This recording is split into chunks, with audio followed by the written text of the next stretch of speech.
just have a wireless mic over there. Welcome to Marquette City Commission meeting, Monday, December 17, 2012, at 7 p.m. At this moment, I'll ask that we have a moment of silence and support for the community of Newtown, Connecticut.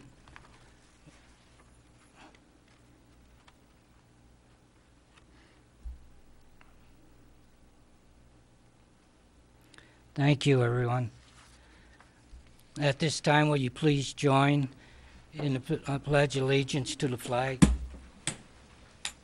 I pledge allegiance to the flag of the United States of America and to the republic for which it stands, one nation, under God, indivisible, with liberty and justice for all. Thank you. City Clerk, can you do roll call, please? Yes, Your Honor. Commissioner Kimbenzi. Here. Commissioner Coyne. Here. Commissioner Ryan. Here. Commissioner Snyder. Here. Commissioner Stonehouse. Here. Mayor Pro Tem Nemi. Here. And Mayor DePietro. All present and counted for. Thank you. At this time, I'll ask if there's any note of agenda changes. Commissioner Snyder. I would like to see an item added to the agenda, a discussion amongst the commission regarding our relationships to our subcommittees. Is there a second? Second. Commissioner Kimbenzi. There's a motion and a second. This we'll add this as number 14 on the agenda. At this time, I got a couple announcements. Your Honor? Pardon? Move the agenda be approved as amended. Thank you. Commissioner Ryan motioned. Commissioner Coyne seconds. All in favor say yes. Yes. Yes. Yes. Opposed? Motion carries 7-0. Thank you. At this time for announcements, I got a board of review. We've got 2 openings. Local Officers Compensation Commission, 3 openings.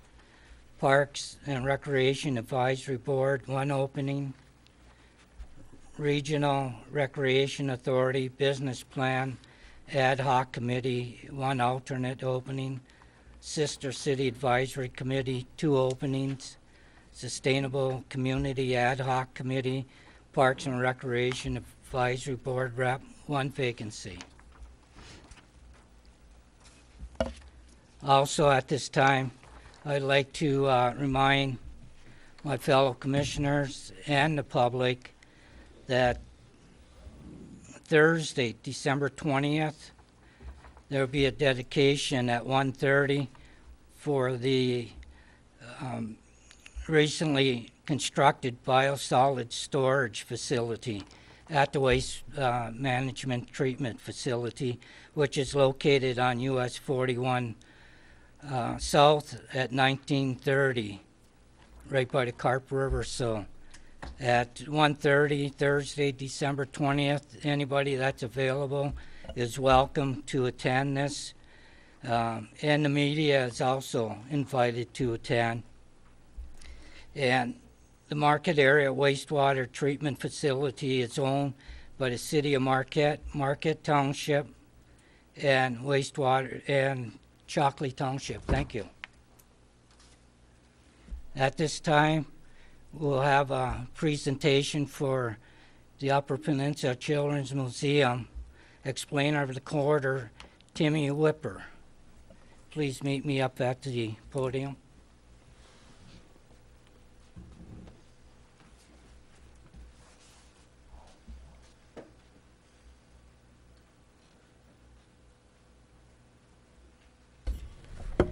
Here we have a certificate. Come on in here, Timmy. Come on in here closer, Jim, so we'll get you all in there. Certificate of appreciation presented to Timmy Whipper, outstanding, UP Children's Museum explainer of the quarter. This here, I and my fellow commissioners are very proud to present this to Timmy. So thank you very much, Timmy, for being outstanding UP Children's Museum Explainer of the Quarter. At this time, Jim Edwards would very appreciative to say a few things. Thank you, Jim, for doing this. Thank you, Mr. Mayor. Commissioners, ladies and gentlemen. Hold that up for your picture. This week represents the 17th year of the Explainers Program.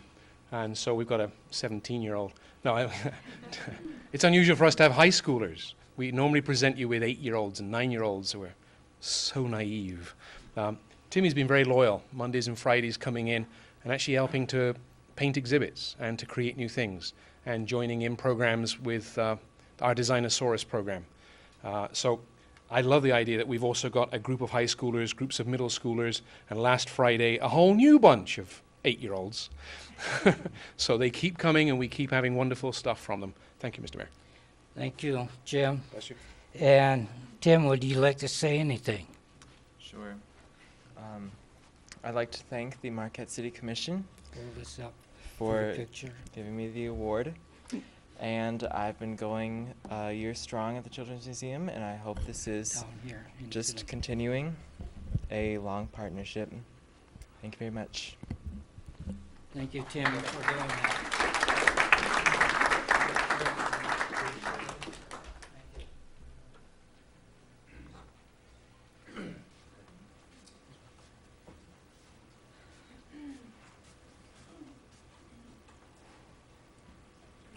At this time, we'll have a presentation by the Arts and Culture Advisory Committee by Chair Rudy Brinks.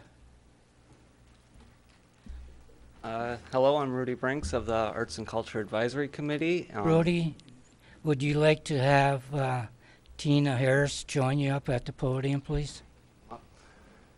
We're here to present a documentary on an event that we put on. We're very proud of, and we felt the community came together for, and the Halloween art spectacle. And our community services manager for the arts is going to have answer some questions afterwards. If you have any questions, I'd be happy to answer them after we watch the documentary. Are we ready? City Clerk will now lower the lights. Thank you.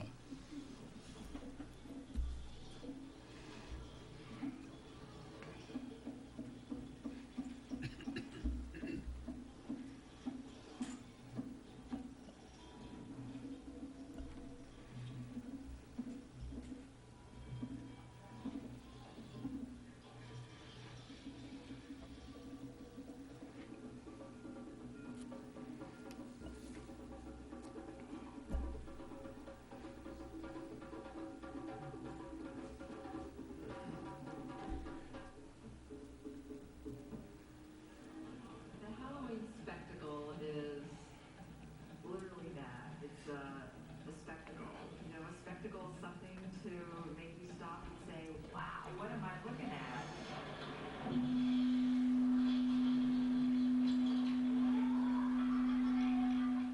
Kind of came across this. This is flash mob performance happening in downtown Marquette. It pulled hundreds, if not thousands, of people together for this totally random performance all on volunteer city residents. It was amazing. And it encompassed blocks and blocks of the city because there was 5 different groups coming from different areas. It was amazing.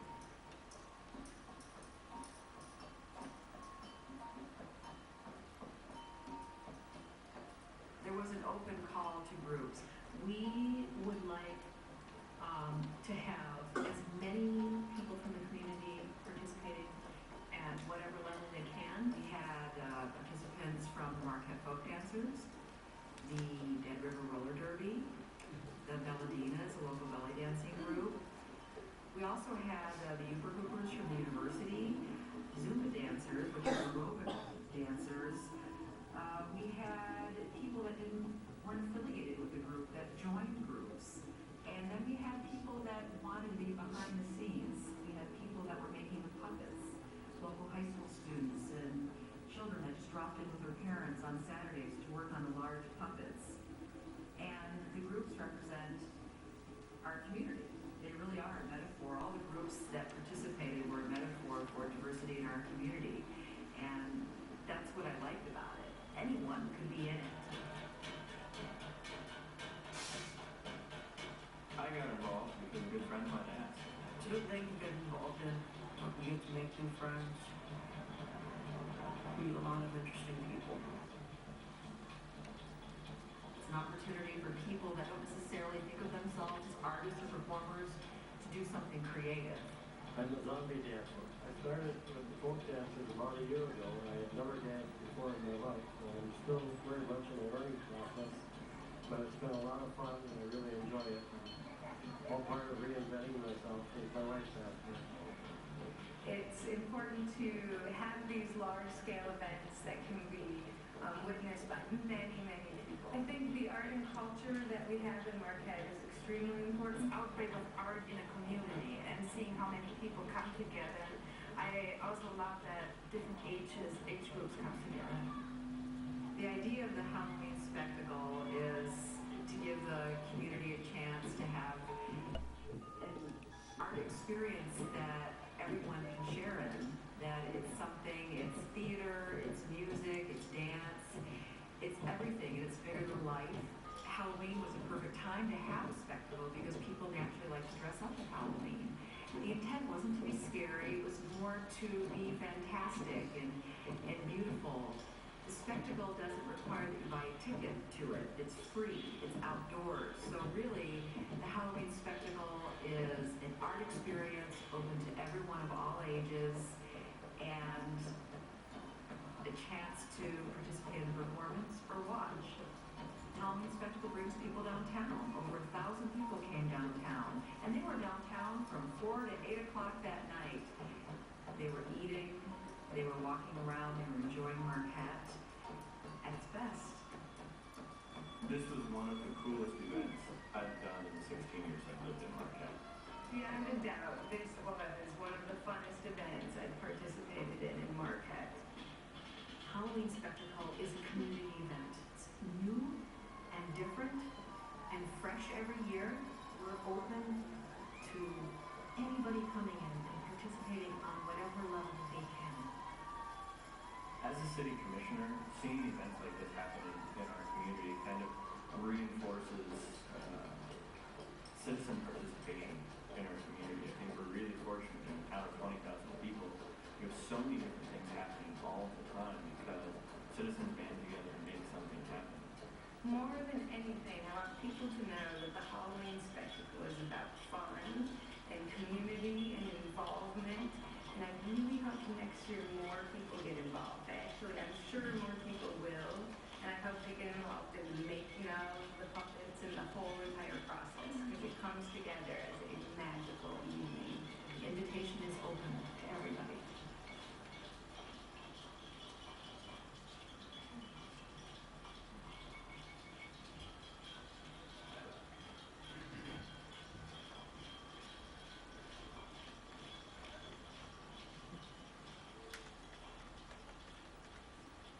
Questions? That was awesome. I'm sure there's some questions from my fellow commissioners at this time. If anybody would like to ask any questions of Tina Harris and or Rudy Brinks. Commissioner Nemi? This event was actually on Halloween night. Has there been any thought to maybe having it on the night before Halloween? It was the Saturday before Halloween, so it was Saturday, the okay. 27th. Yeah. Good. And we did advertise for all of the Halloween events happening in the community as well as this one. Commissioner Convenzi? I just want to congratulate you on an event that really took off, and you did a lot of great work on this. I work with Tina a lot during my job at the auditorium, but it's nice to see you here in front of the commission just to put a face to who you are and just ask you some more questions. In the video there, you said there were about 1,000 participants or 1,000 people that attended. How many participants were there approximately? And then how many partnerships were there with other arts communities or organizations? Right, there were 120 participants, and there's probably more because more showed up on the day of to help out. And the 1,000 number was taken from Monalang was there, and they were doing crowd estimates. That's where the $1,000 was from. The DDA, this came out of a conversation with the DDA in the fall about, what kind of events do we want to work at to bring more people and incorporate the arts, and I brought up Halloween. So the DDA was our major partner. They brought in, they paid for $1,458 of the event. Our portion was $2,250 of the event, so probably never be able to do such a low budget event again, but I think everyone wanted to put their energy into it and see if it could work. Other were independent groups, the Marquette Roller Derby, the Yooper Hoopers, Loca Zumba dancers, so we contacted all the different aerobic studios. Logjam, a hand drum percussive group, Percussive Attack Camp, a local high school, mostly high school students percussive group, the Marquette Folk Dancers, the Belladina. I contacted Union Drywallers to be our stilt walkers, and then lots of independent people within that. Okay.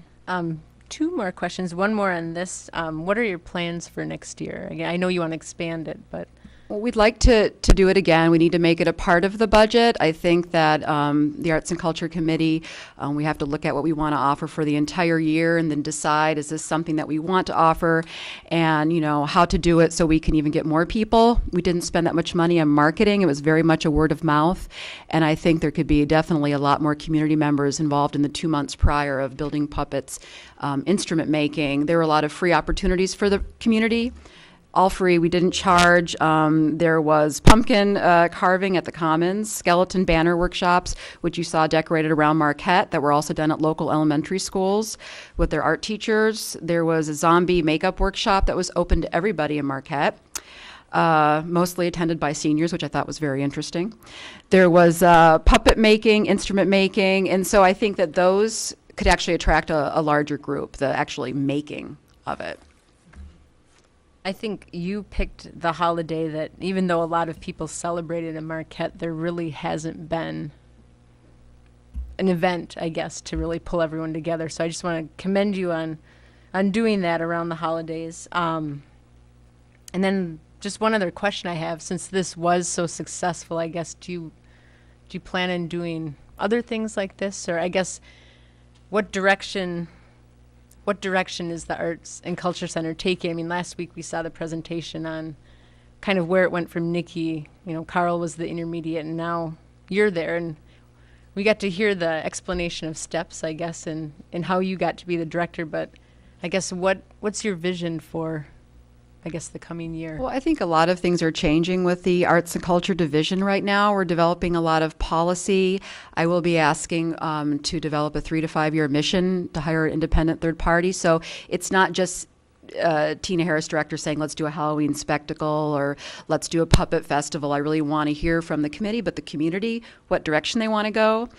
But when I did start, the committee was very excited about site-specific performance, interdisciplinary performance, community performance, so bringing things out of the physical arts center and out into the open. And I received a lot of support from that. And I think sometimes performance can be intimidating or people think of as strange. And I thought Halloween was the perfect opportunity to kind of introduce to people what's possible. This is not new. New York and all the major cities in the United States have large spectacles or processions like this. Ones that we're all familiar with are Mardi Gras and these types of things. So I just wanted to give everyone a taste, and what the committee decides the direction they'd like to go, we'll have to see. Thank you. Thank you. Any other commissioner at this time? Commissioner Ryan? Oh, I hate to say it, but I missed it, and I'm really sorry I did based on what I saw tonight. So I think it looked outstanding. And you mentioned marketing, and I think that could be a big part of it. Now today, we get so many things going on, you almost have to hit us alongside the head to make sure we know. But I think this could potentially draw people from all over. I think it could be a UP or a place, even as far as Green Bay to come. You don't have to go to Chicago or Minneapolis to see it. You could come to Marquette. And I think these types of things, outdoor performance could be encouraged in the summertime. We have the backdrop, which you saw was so beautiful with the architecture and outside. So, yeah, absolutely. So congratulations, and marketing is a very important idea going forward. That's my Okay, thank recommendation. Any other commissioner at this time? Seeing none, I just want to thank you for what you people have done, and I know you created a monster, because a lot of people can't wait for 9 more months, for Halloween that is, and I'm sure that you're going to see a bigger attendance with this event, as you've seen how many participated without much media. Go ahead. Mr. Mayor, I wanted to say one more thing. What you didn't catch in the video and what not everyone saw is at the end, which we didn't expect, we had these yellow hazard lines and everybody broke through. They just walked through them and started dancing. And the audience wasn't just kids. I have to say a lot of the audience were people that have recently retired here, a lot of adults that have just moved to the downtown district. And people were dancing together. Adults were dancing with kids. Kids were dancing. I was dancing with people I did not know. And you couldn't because they had masks on. And there was definitely a community spirit. And in light of everything that's happening, we need more of these types of things that bring us together. So that wasn't shown on the video, so I did want to mention that. Very good. Thank you. Thank you again for that presentation and for organizing that event. At this time, we'll have a presentation by our Sister Cities Advisory Committee Chair, Robin Mackey. Thank you.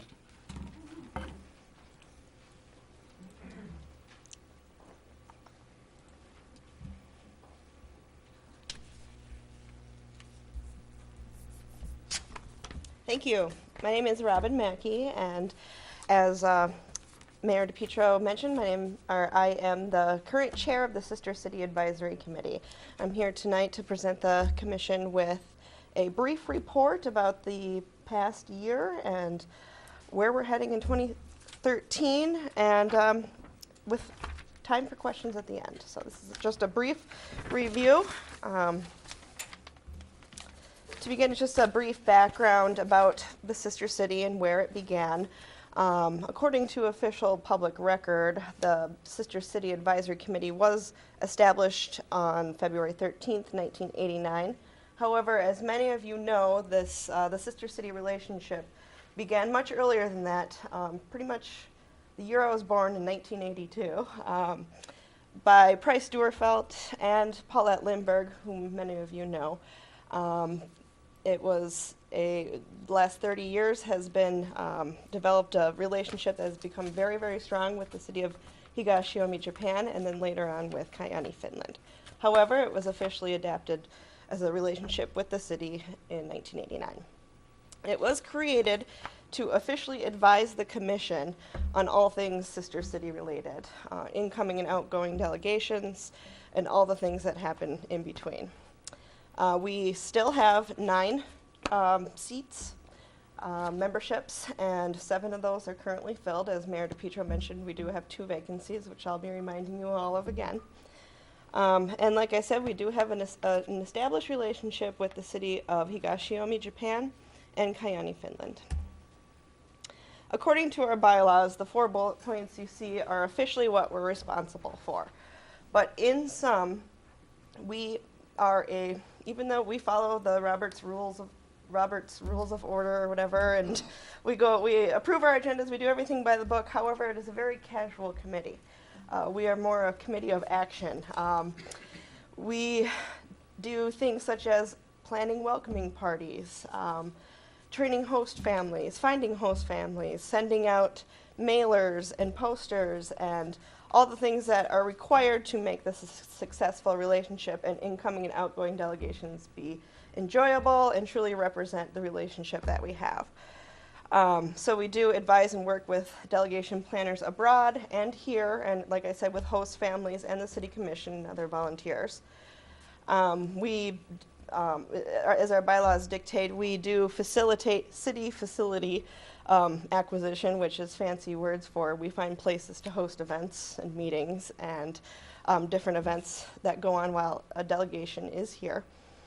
And then we also do other sister city initiatives.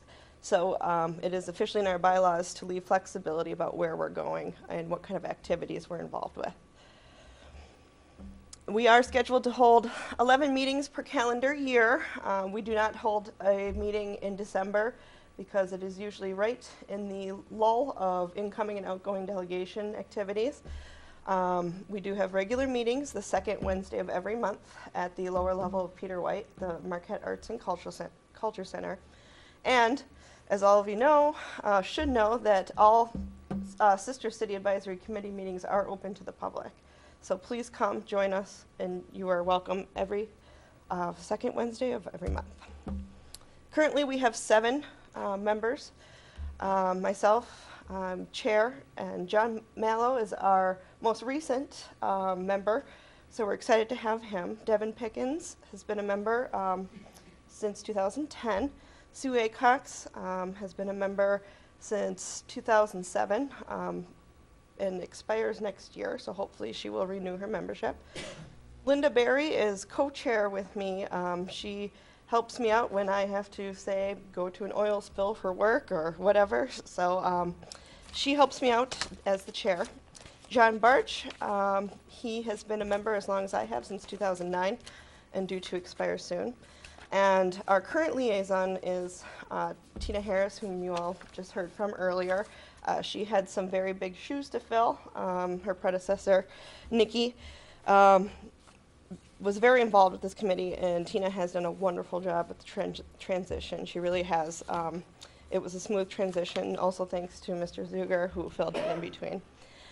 Also, our committee is unique in that we have a lot of ad hoc and ex officio and public cooperation.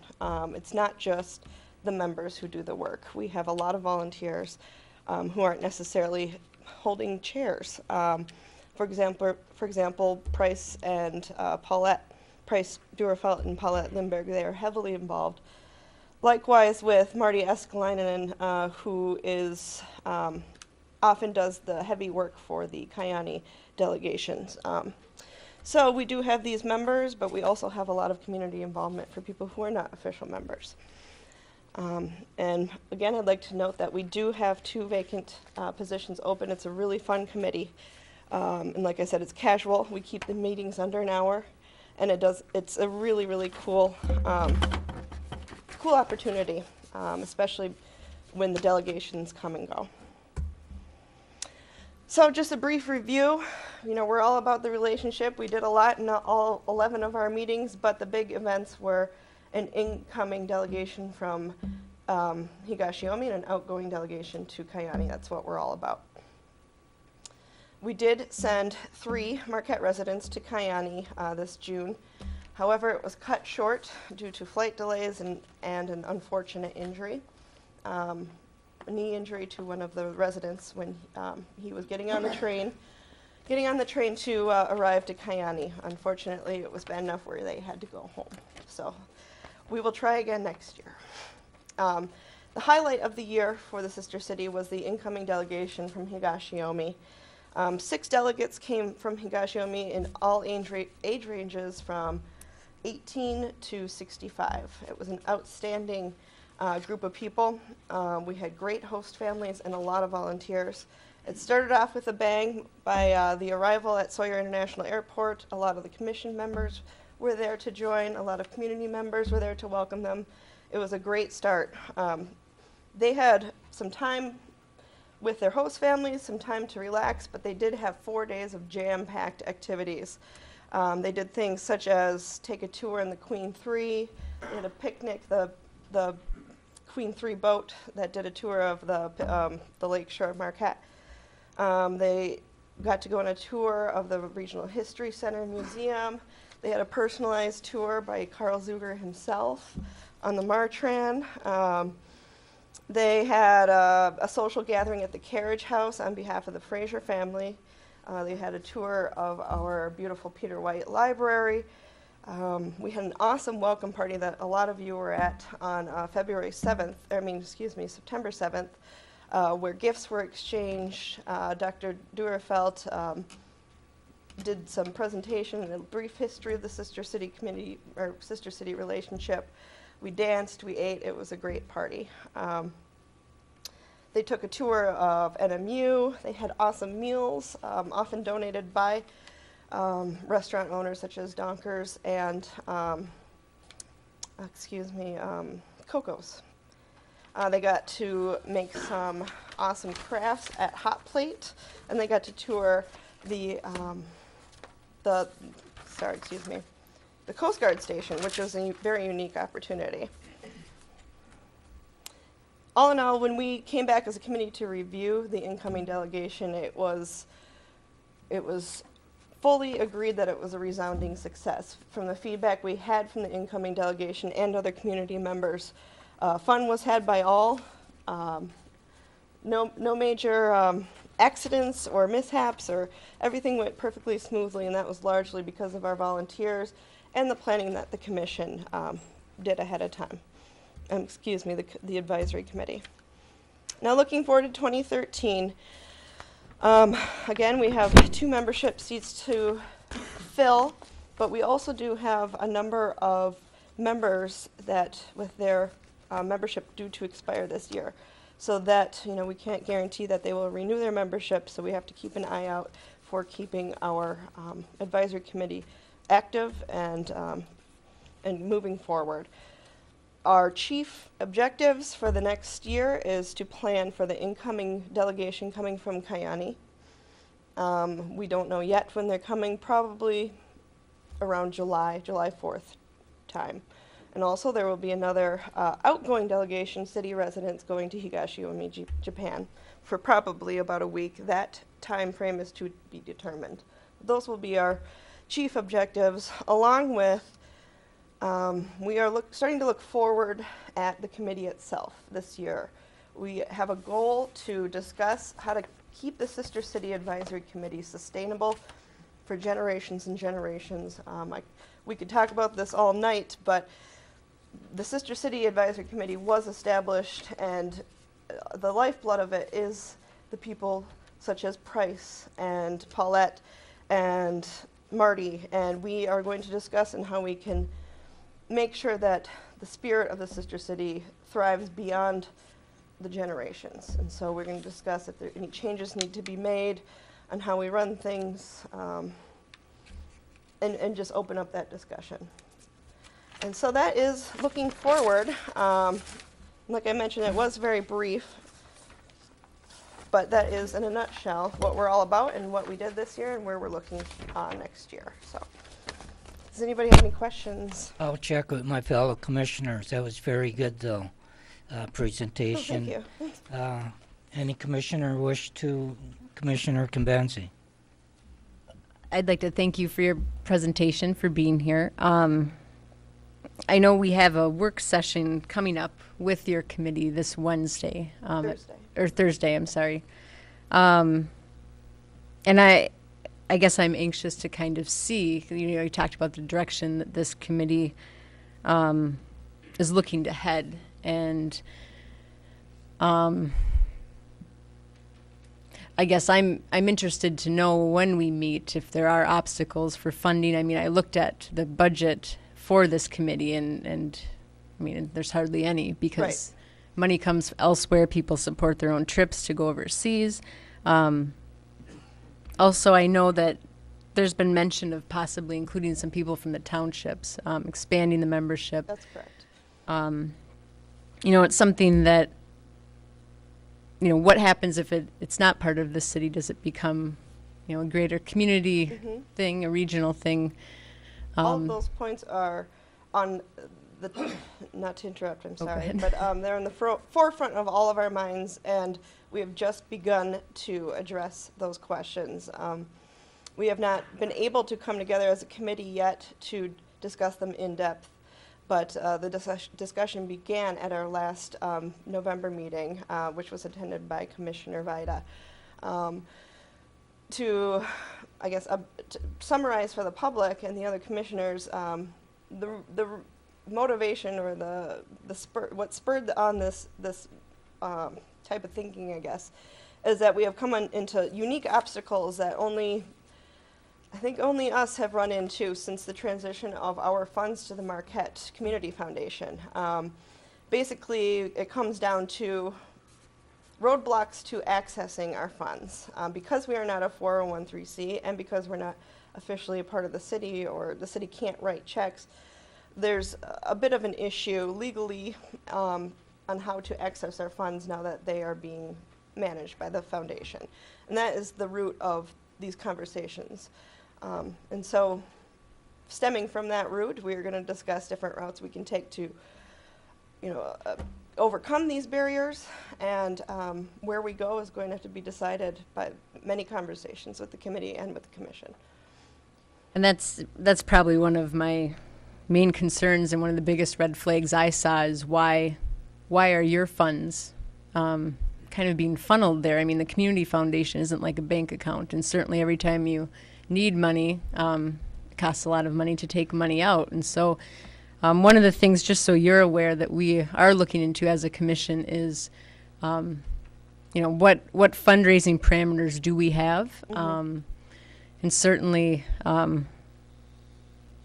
what gifting or what can we do to help make it easier so that, because of putting your funds at the community foundation, I mean, I'd hate to see this committee go away, and that's my fear. And it won't. Our relationship is strong enough where, we will come up with roadmaps in order to overcome whatever barriers are there, whatever detours we run into. And the discussion is just beginning. And Thursday will be enlightening, I'm sure, for those who are able to attend. But again, it's going to take a lot of collaboration, I think, with the current members, as well as gaining the perspective of people like Price and Paulette, who have been involved for 30 years. Like I said, we want to sustain the spirit of this committee and the relationships we have created over the last 3 decades, but we also want to move forward so that it is sustainable beyond, that heritage and moving forward. So I think we're going to have to come up with a lot of options and discuss it as a committee.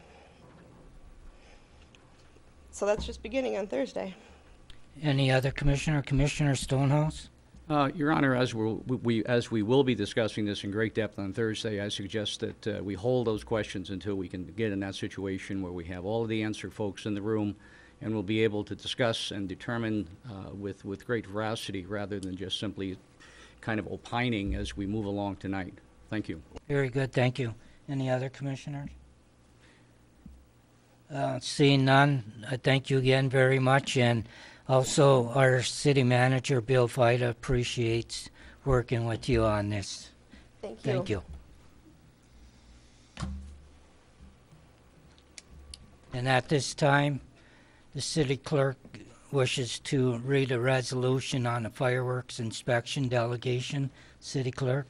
Thank you, Your Honor. Whereas the State of Michigan Bureau of Fire Services Fire Marshal Division is enabling local fire departments to assume inspection duties of permanent and temporary consumer fireworks retailers, and whereas the City of Marquette Fire Department agrees to assume this inspection delegation primarily for the purpose of local control and enforcement, and whereas the City of Marquette will realize revenue as a result of this delegation, specifically 80% of the cost of each consumer fireworks certificate issued, $800 for permanent and $480 for temporary, and whereas that this inspection delegation is authorized under State of Michigan Public Act 207, Section 29 2B, the Michigan Fire Prevention Code, and by Public Act 256, Section 19, the Michigan Fireworks Safety Act.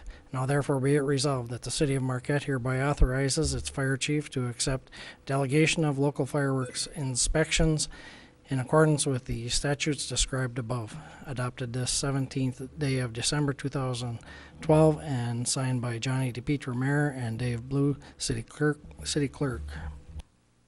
Thank you very much.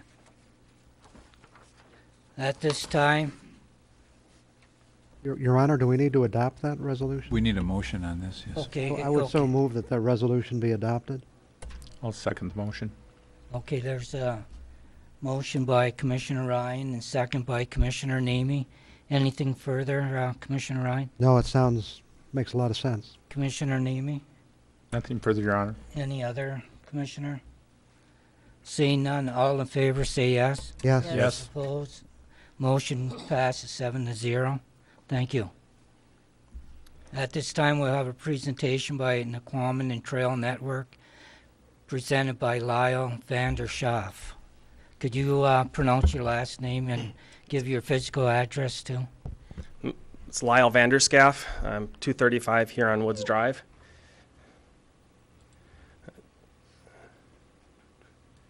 I'd like to thank the Commission for letting us speak here tonight. I'm here to talk about a possible partnership between the Noquemanon Trail Network and the City of Marquette to develop a trailhead facility at the current site of the South Trail trailhead along Highway 553.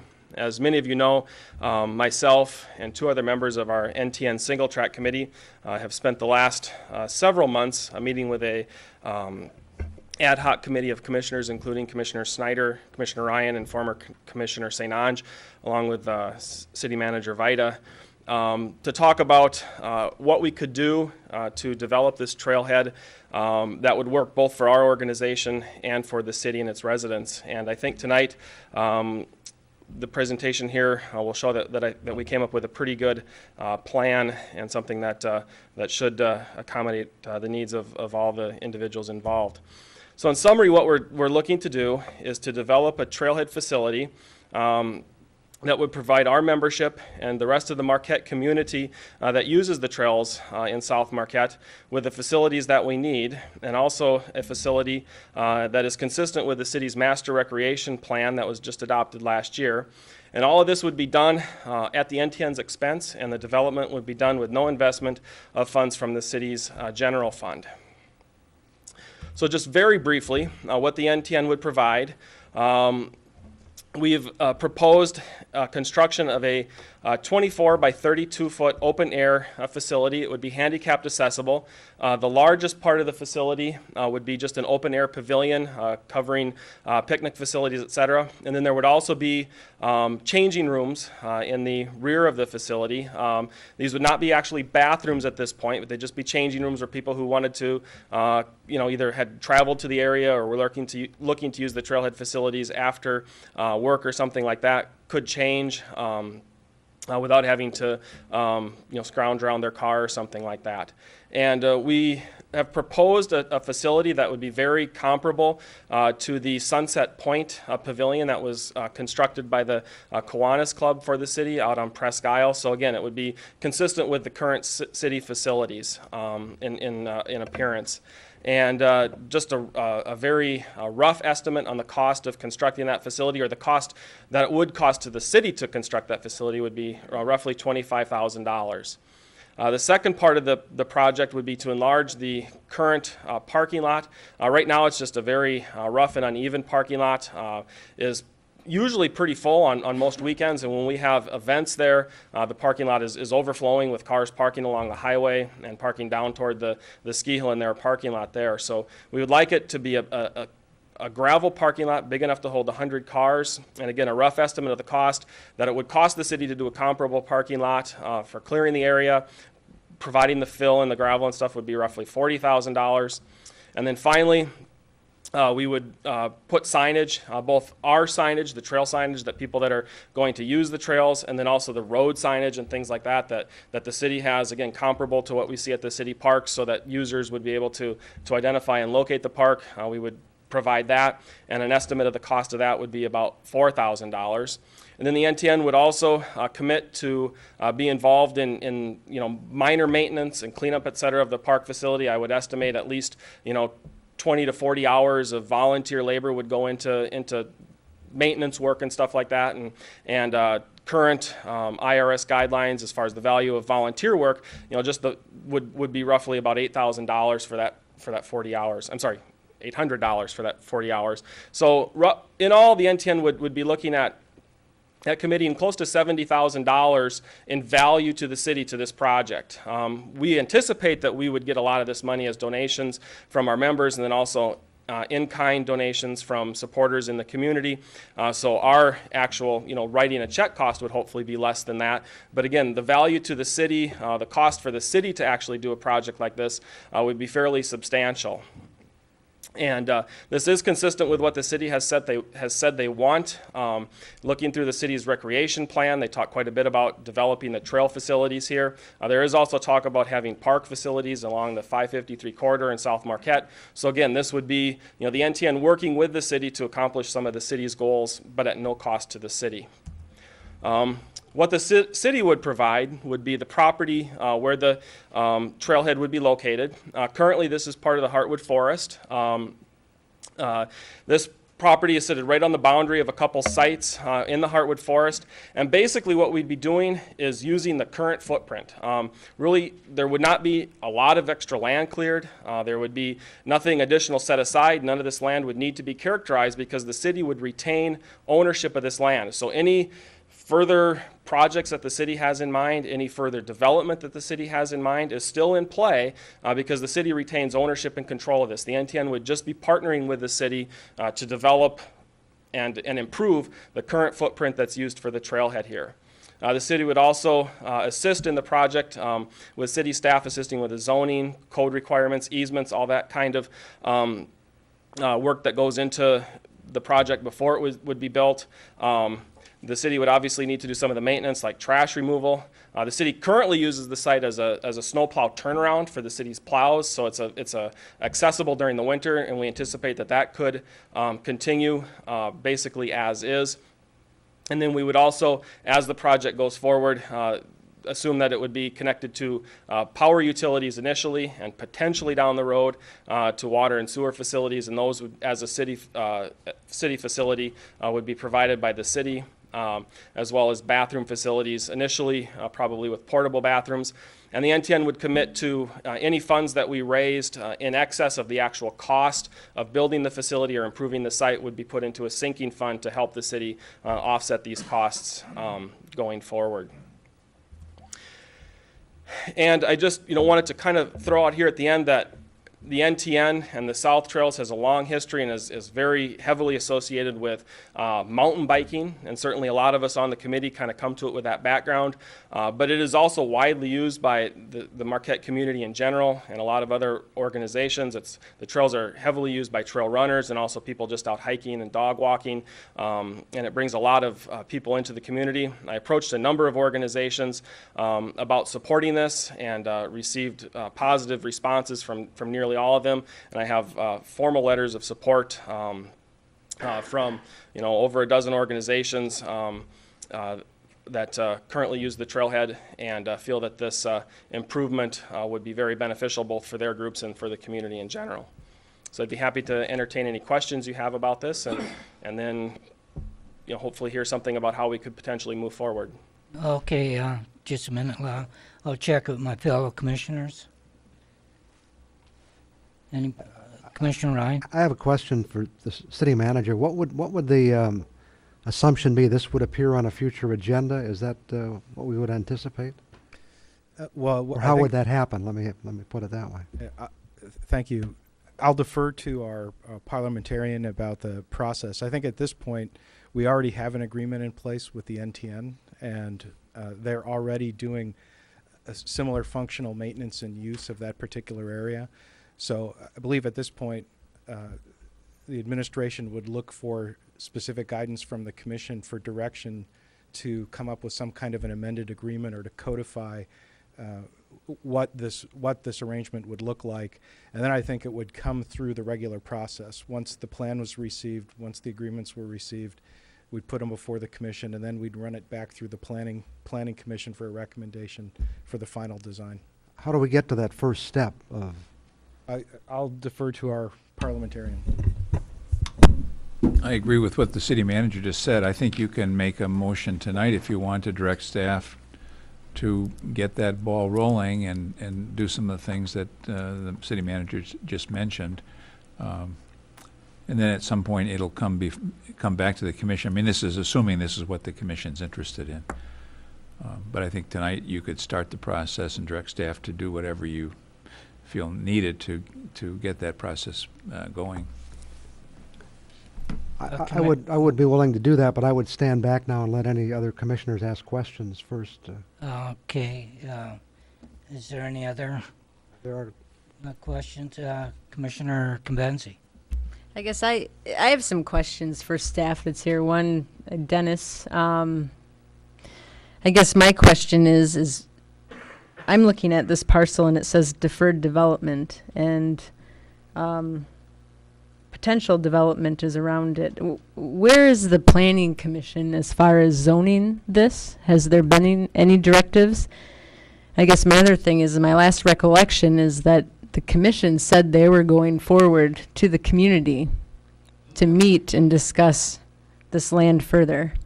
And I'm not at all against the NTN plan, but I'm wondering if we followed the process that was set up back in April. The Planning Commission has not gone through the exercise of additional planning for that property. If you'll recall, there was a recommendation given by a Heartwood ad hoc committee that was given to the Planning Commission. The Planning Commission concurred with most of it, but reformulated parts of it, in which they identified purple areas on the map as deferred development, which meant that it needed to be a future planned area. And the Planning Commission has not gone through that exercise yet. However, the property does currently have a zoning designation. I don't know off the top of my head what that is right now. I presume that it may be conservation and recreation, but I would most certainly appreciate a chance to research that a little bit.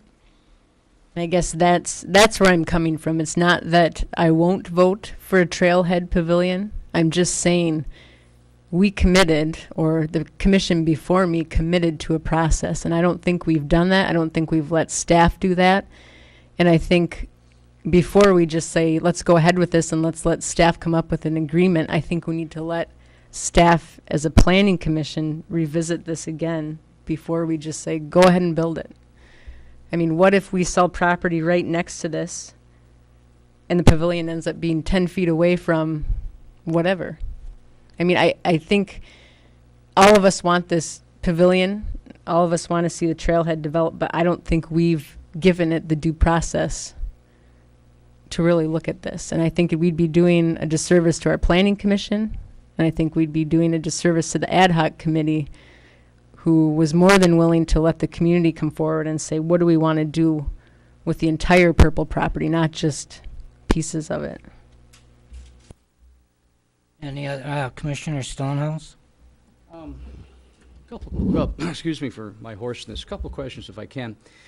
One of the early discussions we had when the genesis of this project began was that if we allowed this piece of property to go, and I'm being very generic with this piece because I'm not looking at a map and I'm not sure where the boundaries would be of it, that it had potential impact on property that was inland of that, because we would in theory be blocking that land. And while certainly there's methods that easements can be worked out, et cetera, none of those were, as I recall, on the table at that point. So my question becomes, if we go ahead and do this thing that you're suggesting, then what is the impact to the interior portion of the Heartwood? I guess my response to that would be the impact would be whatever you decide it would be. We are not asking to buy any of this land. We are not asking to take any control of this land away from the city. Basically, we are asking to improve the current footprint that there currently is a trailhead on. And so anything else that's done with any other, and there's not even going to be a set aside, to create any boundaries on this area. So basically, it's an improvement to the current area, and anything else that's done with the 30-acre parcel that was talked about previously is still on the table, and could still be done, and certainly doesn't impact any of the other parcels with that in mind. So I guess my opinion is that it's we're not asking to make any determinations about the future use of any of this other property, just kind of to improve what's currently being used. That's kind of a Hobson's choice, I think, for the city, because if we go ahead and allow to happen what you would like to have happen, which is certainly a good thing, then 5 years or 10 years down the road, we get this really great thing that would have to make this good thing go away. But if it's a good thing, it's never going to go away. So in effect, by putting the marker here, you've checkmated the king. And whether we do that legally by purchase of the property or whether we do it morally by building this great thing on it, you will have achieved the same result. And I don't know whether that's good or bad. I'm only a chess player looking here and saying, boy, if I was going to do this, that's kind of a way I would do it and get to my end game fairly easily. But perhaps I'm reading too many spy books here. But I will ask one more question if I can.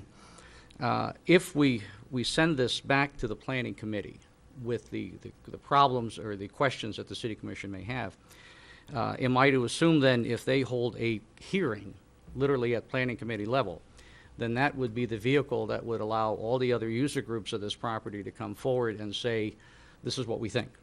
In other words, have that public hearing, but to have it not at the commission level, but to have it as a matter of business at the planning commission level. Other than that, nothing further. Thank you. Thank you, Commissioner Coyne. I would like to ask a question and follow up to Commissioner Kimbenzi's question, which I think is very valid.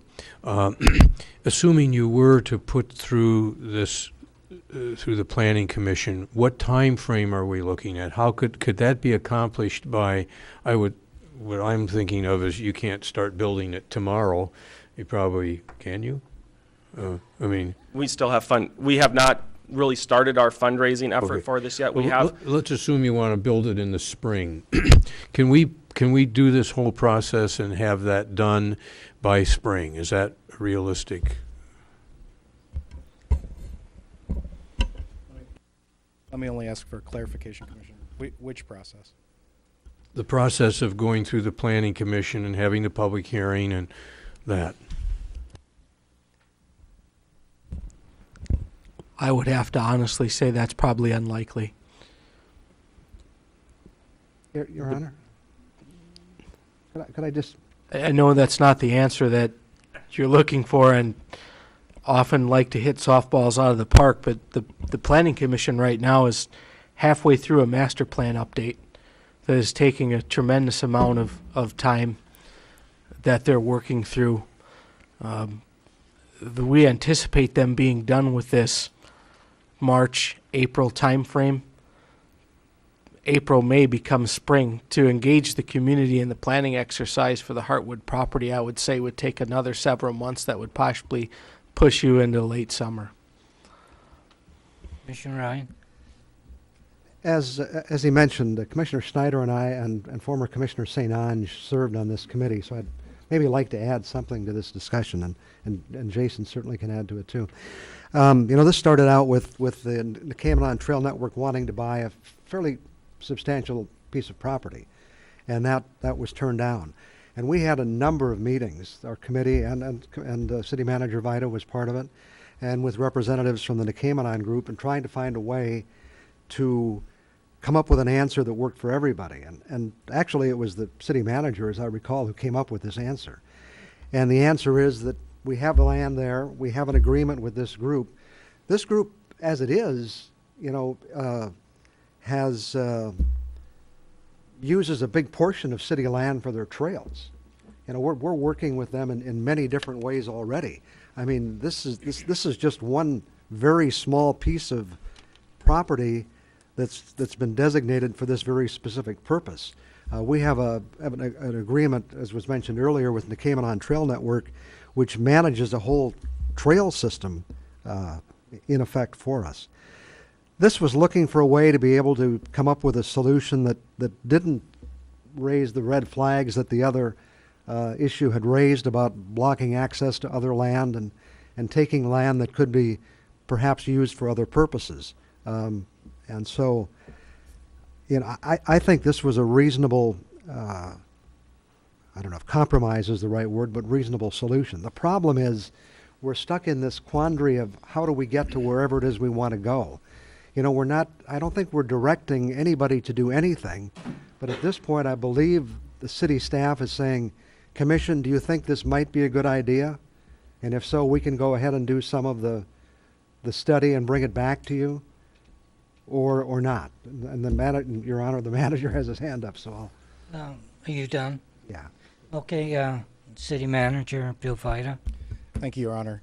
Yeah, we had I think a very public process, and it was focused on trying to find a way to accommodate the NTN. And part of the discussion was that, in fact, the ad hoc committee made a recommendation. Included within the ad hoc committee's recommendation was the preservation of the South Trailhead. And that's echoed in the community's master plan, where it's preserving this area. And again, we'll look to do the research to make sure I can say this in a fully informed way, but to preserve the use of that particular area for recreation and conservation. And when the challenge erupted when the Nokamanon folks came in and made an offer on the property, irrespective of everything that I've just said, because of the status of that property. What Commissioner Cambenzi had mentioned was kind of this purple status from a zoning perspective.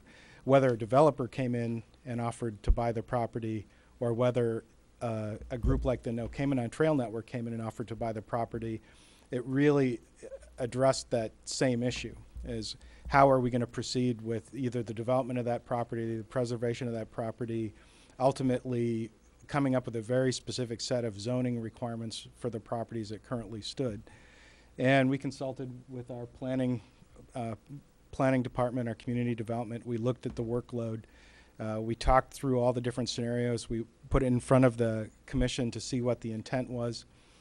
Because again, it's not advertised property. It's not something that the city has out for sale right now. So it would require unanimous consent of the commission to sell that property for any purpose, or to use that property for any purpose. And so part of the challenge in making all of that work, we had under the last commission very clear views that folks had other different plans than just using it for a trailhead. Not just the property here in question, but the entire Carp River Valley as it stretches south and east. And so there was a view by, I can't say consensus, but there was a view by the commission that they were looking to find some rapprochement where they could allow this kind of development that really didn't expand the scope of what was being done there, and that was consistent with other practices in the city. So we went back and took a look at the different kind of arrangements that the city has, and there's over 100 different lease arrangements that are kind of all over the map in regards to how city property is being used by nonprofits, and even by, in some cases, commercial organizations. And for example, building property on city-owned land. If you look at the depot out at Presque Isle, where the art galleries are, that's still city property. It's leased to the tenant, but they actually built a series of 3 or 4 buildings on the property that at some point the city is going to face the same quandary that Commissioner Stonehouse mentioned. Do we keep them, or do we ask them to be moved, or do we tear them down? So it's not unusual to provide city land to have some kind of improvements done on it without having a very clear view of what the next 10 years worth of property uses are going to be. But in all of these discussions, our focus was trying to accommodate what we believed is the interest of the commission in helping the NTN realize their goals. And so in looking at the past history, in looking at the amount of time and effort it will take to resolve the overall status of all the purple areas still outstanding from the Heartwood study, and looking for a way to try to accommodate the interest of Nokamanon, we put all that together and said that's something that, based on all of these things, really, in the grand scheme of things, doesn't represent a changing character of the use of what is already a trailhead with already a parking lot and with past practices of the city.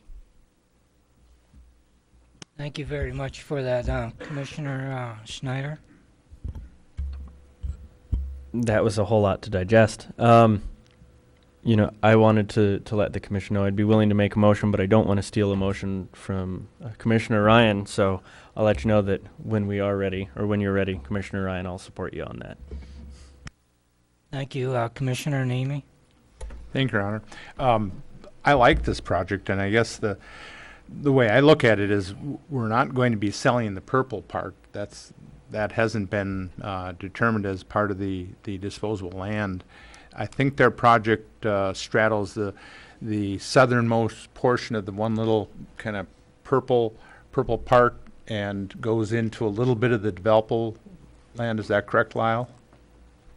There hasn't been a formal survey done, so I mean, again, we could. But I mean, just from the in all likelihood, your it would current do that. current efforts are pretty much there. I think this is a project that we could support. And Mr. Stackwitz, I would envision that what we would want the Planning Commission to do is just look at this specific project, not do a whole overall review of the plan or the intent of all the purple property. Would just a review of this specific project be doable by the Planning Commission between now and in June?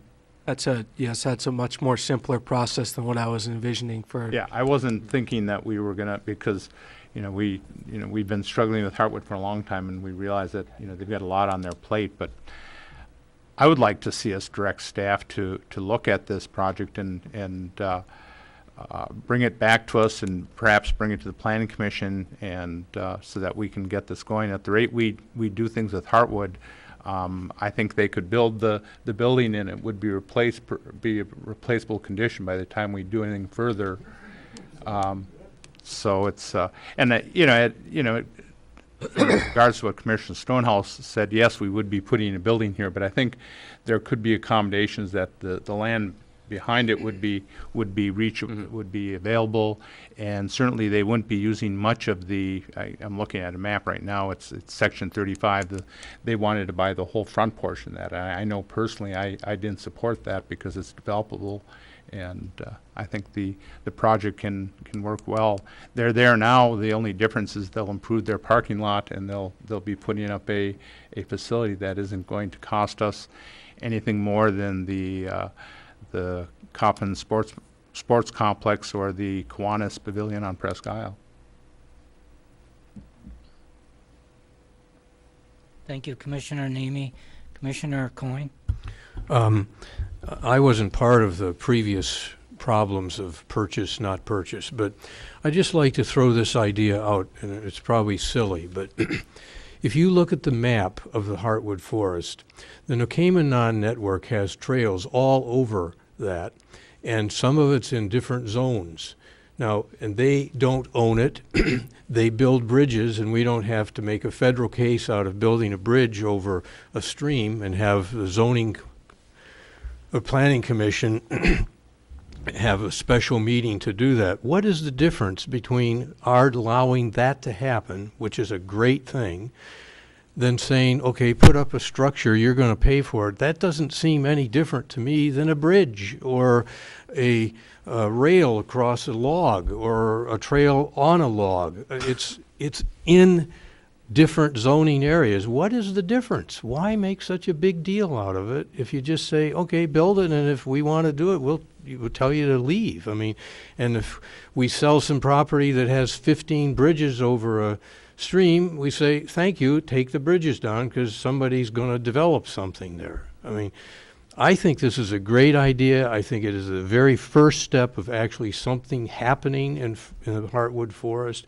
that would lead to, I think, appropriate use of recreation as a driver of then controlling development. Because if if development occurs first, recreation is going to take a hit.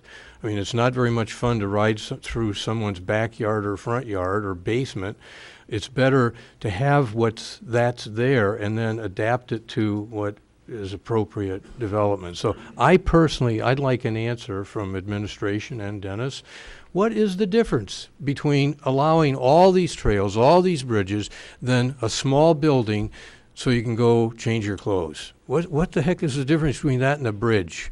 And if there is no difference, then why make such a deal out of it? I'd be happy to answer that. With the case of this structure, it will have to be governed by local building codes, and local building codes won't approve the construction without zoning approval. Because it will be set for human occupancy.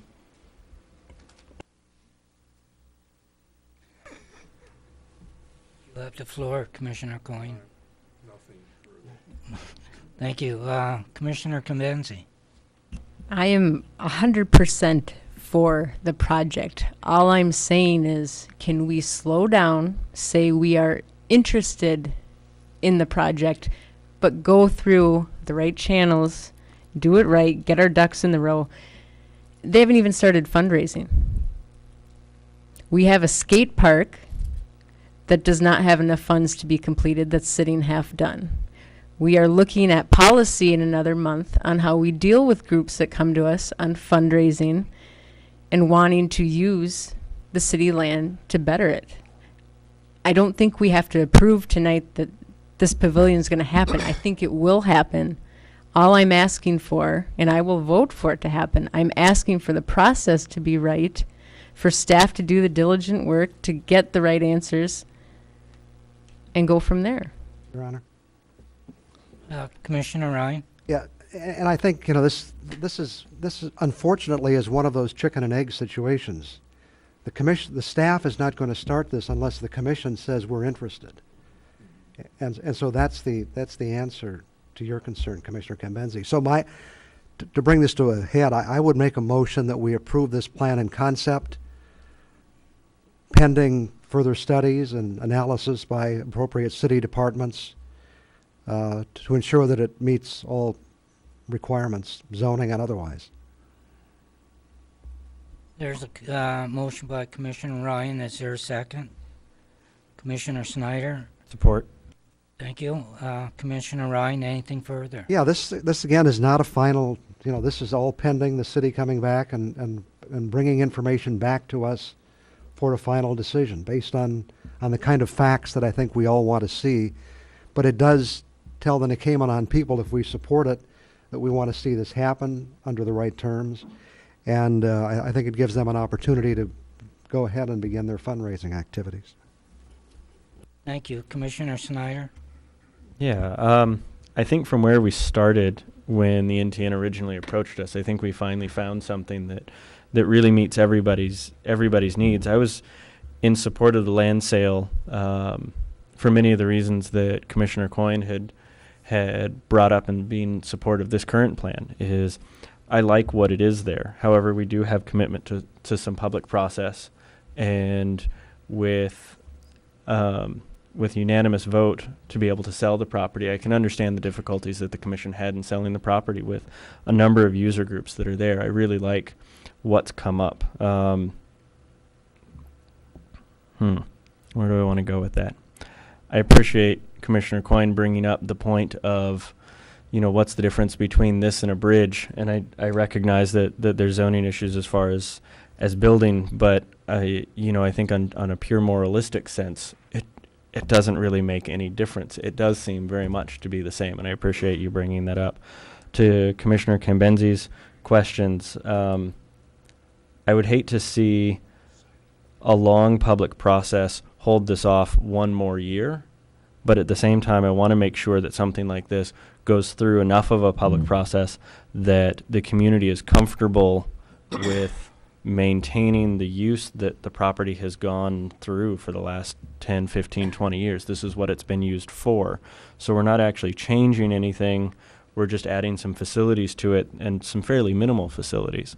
And again, we're not even actually adding the facilities by this decision. We're actually directing staff to go through the process of working with the Planning Commission, working with the NTN to come back. So, I hope this meets our public process requirements for whatever it was that we set for ourselves, which I think was just be open to the community. And I hope staff and NTN come back with something good for us. Thank you. City Manager Bill Fida. Thank you. And again, let me offer for clarity what to expect. This will come together as kind of a tentative plan. We'll go back and do our research and come back and show the commission something that would be an opportunity for public comment. It will go, of course, apart from the coordination with the Planning Commission, it'll go then formally to the Planning Commission, where they'll have an opportunity to solicit public comment, and then their final recommendation back to the city would again be an opportunity for public comment. So at this point, you're going to get at least two more direct opportunities to opine on this, along with the regular process of putting through the Planning Commission. Thank you. Commissioner Nemi? I don't know if the maker would be willing to entertain a friendly amendment. Perhaps we could put a timeline of June 30 on this. Or I guess I would like to see this go forward, this process. I'm not saying staff would drag their feet, but just to get a sense that the commission does want this to go forward in a timely manner. That sounds like a long time to me. Oh, okay. Well, I guess that the only reason I chose that is I think that's probably or maybe May. I don't know what the NTN timeline is, but.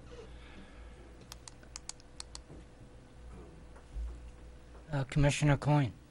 In keeping with that, it would be prudent to ask Mr. Stakowicz what's a realistic time level, if I could. Not that I've liked any of your answers so far, but I'm hoping for a good one this time. I certainly hope you appreciate my honesty. Yeah. I think it would be best the city manager and I sat down and kind of walked through this. I would honestly, anything I'm throwing out here as a date is probably a stab in the dark, but March probably seems realistic at this time. We're through the month of December. By the time we sit down and take a look at this internally, you're looking at probably about a good week's worth of discussion.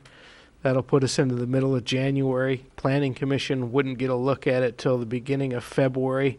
By the time it comes back down to the City Commission, you're looking at mid to end of February. So March is probably realistic. Commissioner Nemi? Well, I guess I don't need to put a timeline in. I trust our staff. They know our sense of not necessarily urgency, but to get it moving forward, and that would be sufficient for me. Commissioner Convenzi? I'm going to try and be short. I know Fred is in agony at the end with his knee surgery. But I just want to say that anything I have said tonight is nothing against NTN. It could be any group standing up here. It's the fact that I want to see this done right. The second thing, I don't know, Carl's here tonight, and I don't know what type of grants are out there, any funding, any matching funds that we could possibly provide for this project so that there's more of a guarantee that the funds are raised. Any help we could provide. I don't know if there's anything out there. Carl, who are you looking Carl for? Zuger. Yes, he's here. Certainly we would look in to see what grants may be available, and we do this every year. But we have several projects that are already being focused on that are in the master plan that are other city facilities that would compete with a grant perhaps that NTN may have. But certainly we would do our research. Thank you. Commissioner Coyne? I have a question of you. Is it true you have not raised any money for this, so you're going to start at ground zero, or do you have some money? We have committed $10,000 from our operating budget for next year, which we currently have in the bank. So we do have that to start. And we've also received, like I said, some preliminary assurances from different groups as far as donations in kind, which will make up large chunks of that money as well. So as far as a formal fundraiser where we've distributed things to membership and other community members that use it, we have not done that yet because we wanted to make sure that the project was a go to do that. So we haven't formally fundraised, but we do have the beginning of the project fund set aside and are fairly confident that we can do this. Well, good. Maybe in April you can really start fundraising then, I hope. So. I think we'd probably start fundraising tonight. Okay. Budget went forward. Any other commissioner? Commissioner Stonehouse?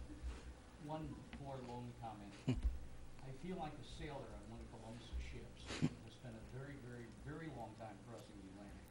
And it looks like in that cloud bank ahead of us, we have finally found land. And I'm just ecstatic that we're going to be able to take a positive vote about that land. It's been such a long journey, and I'm getting tired of eating fish. Thank you. Thank you.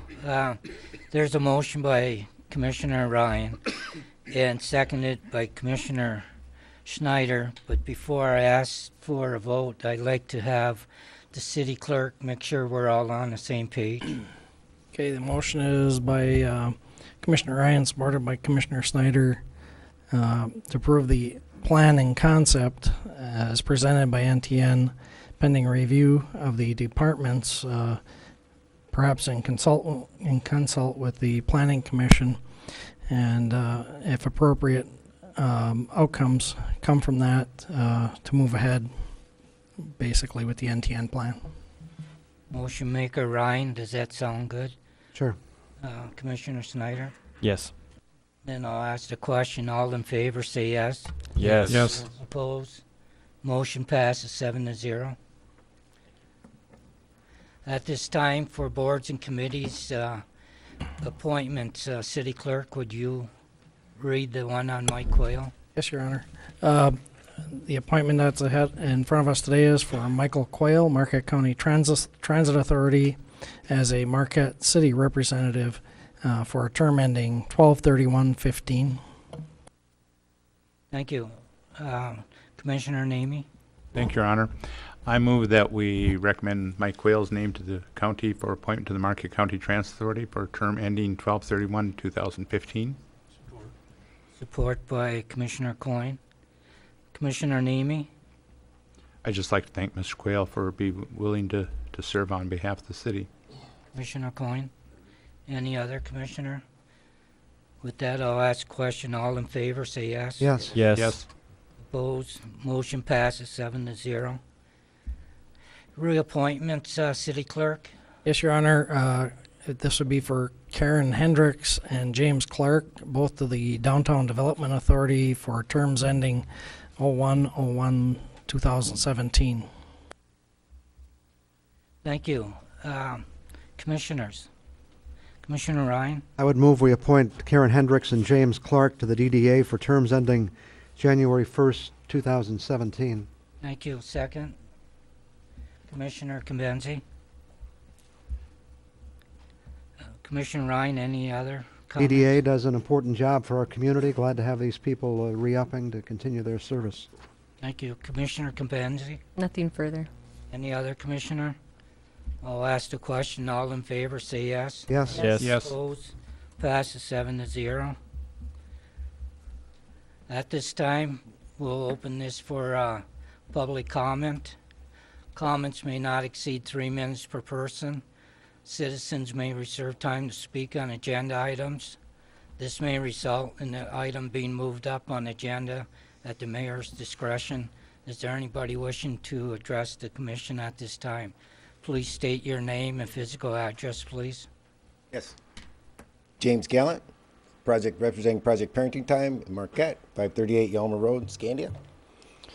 And I'd like to, in respect of the 3 minutes, I'd like to make this quick and say that now that this is a completely new commission, I would ask you, Mayor DePietro, to please let our community start a new chapter in our attempts to have a positive outcome for the issues that face our community. And thinking about this, I was thinking that the only reason that we can continue to pledge allegiance to that flag and proclaiming liberty and justice for all, which you do every time, is because the flag depicted right there in that Freedom Shrine was still waving in the morning when the dust settled. And it still continues to wave today in this country. And that's the only reason we get to do that. So the man with the flag here, he had one thing on his mind, I would assume. And that is the mission at hand. For the people of the United States, they're in battle, they're going and fighting for this country. But he also had the other one thing in his mind was, what exactly are the orders of the day? And insubordination, acts of insubordination to the orders of the day cannot be tolerated. That's collateral damage on a battlefield. We can't have that. So I'm going to ask you, Mayor DePietro, to please clearly identify the written approved orders of the day. They're right here. They're in this book. I'm going to ask you, and one issue is the point of order. Member has the right to call a point of order.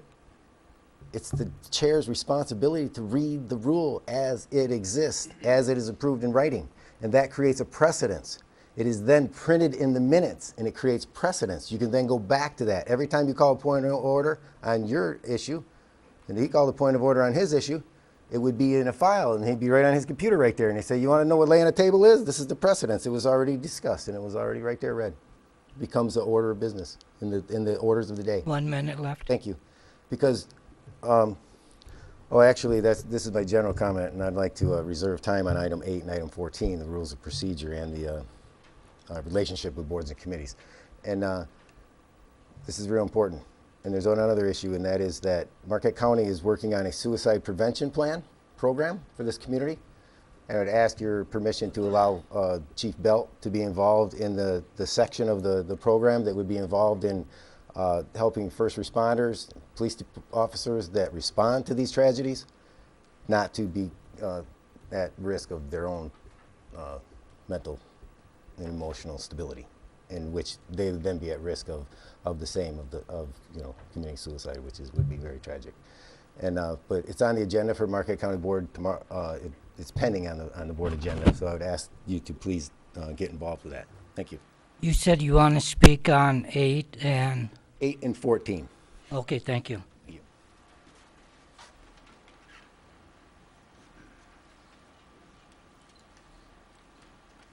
Anybody else wishing to address the commission at this time?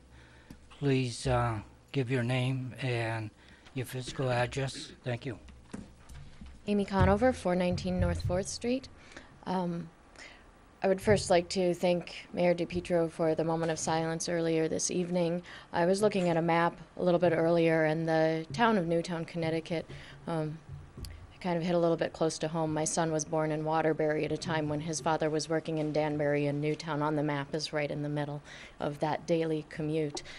And it really brings me back to why I'm here when things did not work out for me to stay out there. I knew that I had to come back to Marquette, back to my home, to our community, because I see how great our community is. So I would like to express gratitude to our commission, to our city, to all of our public servants, our police officers, our firefighters, and everyone who has worked so hard to really knit together a community in which we respect our men in uniform, men and women in uniform, those people who we charge with keeping us safe and keeping our schools and our children safe, and would like to encourage anything that will continue to weave those together, to help to foster that community, to help to, really, as the person before me spoke about a suicide prevention group, I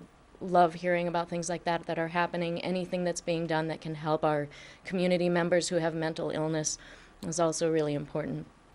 That said, I would like to mention regarding the commission rules, I did have a question about, why would we change the final public comment period from 5 minutes down to 3 minutes? I feel like that's, okay, we're going to cater to somebody who thinks there's too much bullying and negative talk going on the part of some of the public who speak. However, I don't think reducing public comment by 2 minutes will solve that issue. It would be nice if we could come up with a way to prevent people from berating one another when they're at the podium, though. Thank you for your comments. Anyone else wishing to address the commission at this time?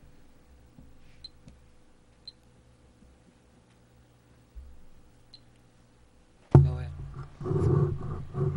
Frank Jeff Verito, 350 East Ridge, Marquette, to speak on item 8. Okay. These are my opinions. Lo and behold, Mr. Petro honored the suggestion to provide a lectern here, where the chamber was designed to hold citizen comment from. This indicates that he listens and that he's always taken public comment seriously. We can only wonder why Misters Bradley, Irby, Tourville, and Keevala ignored the same request to locate a lectern here. The answers are detailed on our public record. In fact, 2 of those men were the first commissioners ever recalled in Marquette history. Oddly, they all fit a similar ilk as if trained by the same mentor. They were alleged to have spewed a plethora of influence similar to Mr. Ryan, Coyne, and Stonehouse currently. I fear that Mr. DePietro, through his kindness and his association from living in this small town for so long, is susceptible to undue influences. He acts like everything Mr. Ryan says is automatically right, and so do 4 others of you. And now we've got this tag team going with Mr. Ryan and Coyne trying to reduce our public comment opportunity. Let us try, perhaps, through our 2 younger members to influence Mr. DePietro and the value of preserving our views, our unique bluffs, and keeping our green space as natural as possible. At least I admit my motives, unlike the big money lovers who aren't as transparent as Mr. Ryan and Stonehouse claimed this board to be on December 10th. Even if we influence Mr. DePietro to accept a more objective point of view, we won't enjoy a people's majority for at least another year, perhaps too late to save Heartwood. No way is anywhere near enough of Heartwood recommended for preservation. It's far too narrow. Our once-in-a-lifetime opportunity is threatened. You're already documented as having sold 2/3 more of Heartwood acres of the landfill than what was needed over the foreseeable life of the landfill. 1 minute, sir. Let us delay further action on Heartwood at least another year to see if the majority of us who want more preserved can pick up another vote. Your vision for Heartwood makes no sense more than your scheduled January 14th public hearing to rezone the 3 homes that lie east of our bike path from conservation and recreation to general residential. Please keep properties in conservation to retain our first rights of refusal once properties become available. Why go the extra mile to throw our rights away? Again, we thank Mr. DePietro for moving the lectern here where it belongs. Of course, this won't bring back our views from the roundabout or the life so needlessly lost at Picnic Rocks, or eliminate that hideous new structure at Lakeshore site where you ignored at least 10 warnings not to do exactly that. However, it's promising that there's finally somebody in charge who at least wants to see business conducted in the proper manner. Thank you, sir. Anyone else wishing to address the commission at this time? Anyone else wishing to address the commission at this time? Seeing none, we'll move on to the consent agenda. City Clerk. Yes, Your Honor. Item A, approve the minutes of the December 10, 2012 Commission meeting, and item B, approve the total bills payable in the amount of $321,786.53. Thank you. Commissioners, Commissioner Neame. Your Honor, if there's a motion on the bills, we have 2 commissioners with bills for reimbursement expenses, and that's Commissioner Cambenzi and Commissioner Coyne. So could we exclude those 2 from the first motion on the bills? Sure. Thank you. Okay. Commissioner Neame. Thank you, Your Honor. I'll move that we approve the consent agenda with the exception in the bills payable of checks to Commissioners Cambenzi and Coyne. Thank you. Is there a second? Second the motion. Commissioner Ryan. Anything further, Commissioner Neame? No, Your Honor. Okay. Seeing none, all in favor, say yes. Yes. Yes. Yes. Motion passes 7-0. Your Honor, just for the record, maybe you could ask if there are any abstentions so that they can get their abstention on the record. Any abstentions? Oh, I'm sorry. Thinking ahead. I'm sorry. Excuse me. Okay. Thank you. Commissioner Neame. Thank you, Your Honor. I move that we approve the checks for the service of Commissioner Cambenzi and Coyne on the Charter Commission and allow them to abstain from voting. Is there a second? Second Commissioner motion. Ryan. Anything else, Commissioner Neame? Nothing, Your Honor. Anything else, Commissioner Ryan? No. All in favor, say yes. Yes. Yes. Abstain. 2 abstain. Commissioner Cambenzi and Commissioner Schneider abstains. Coyne. Coyne, thank you. Yep. The motion passes 5-0. Thank you.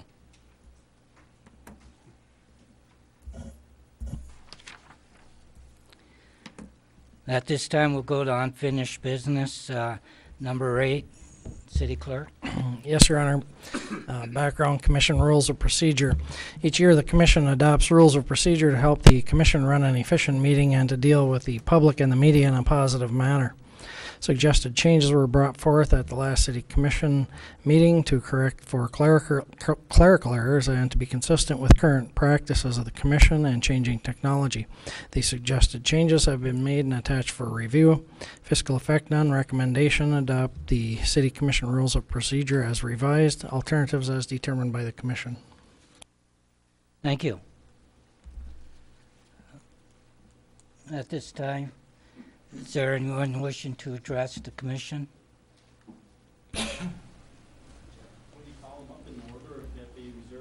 If Mr. Gallant, you asked first.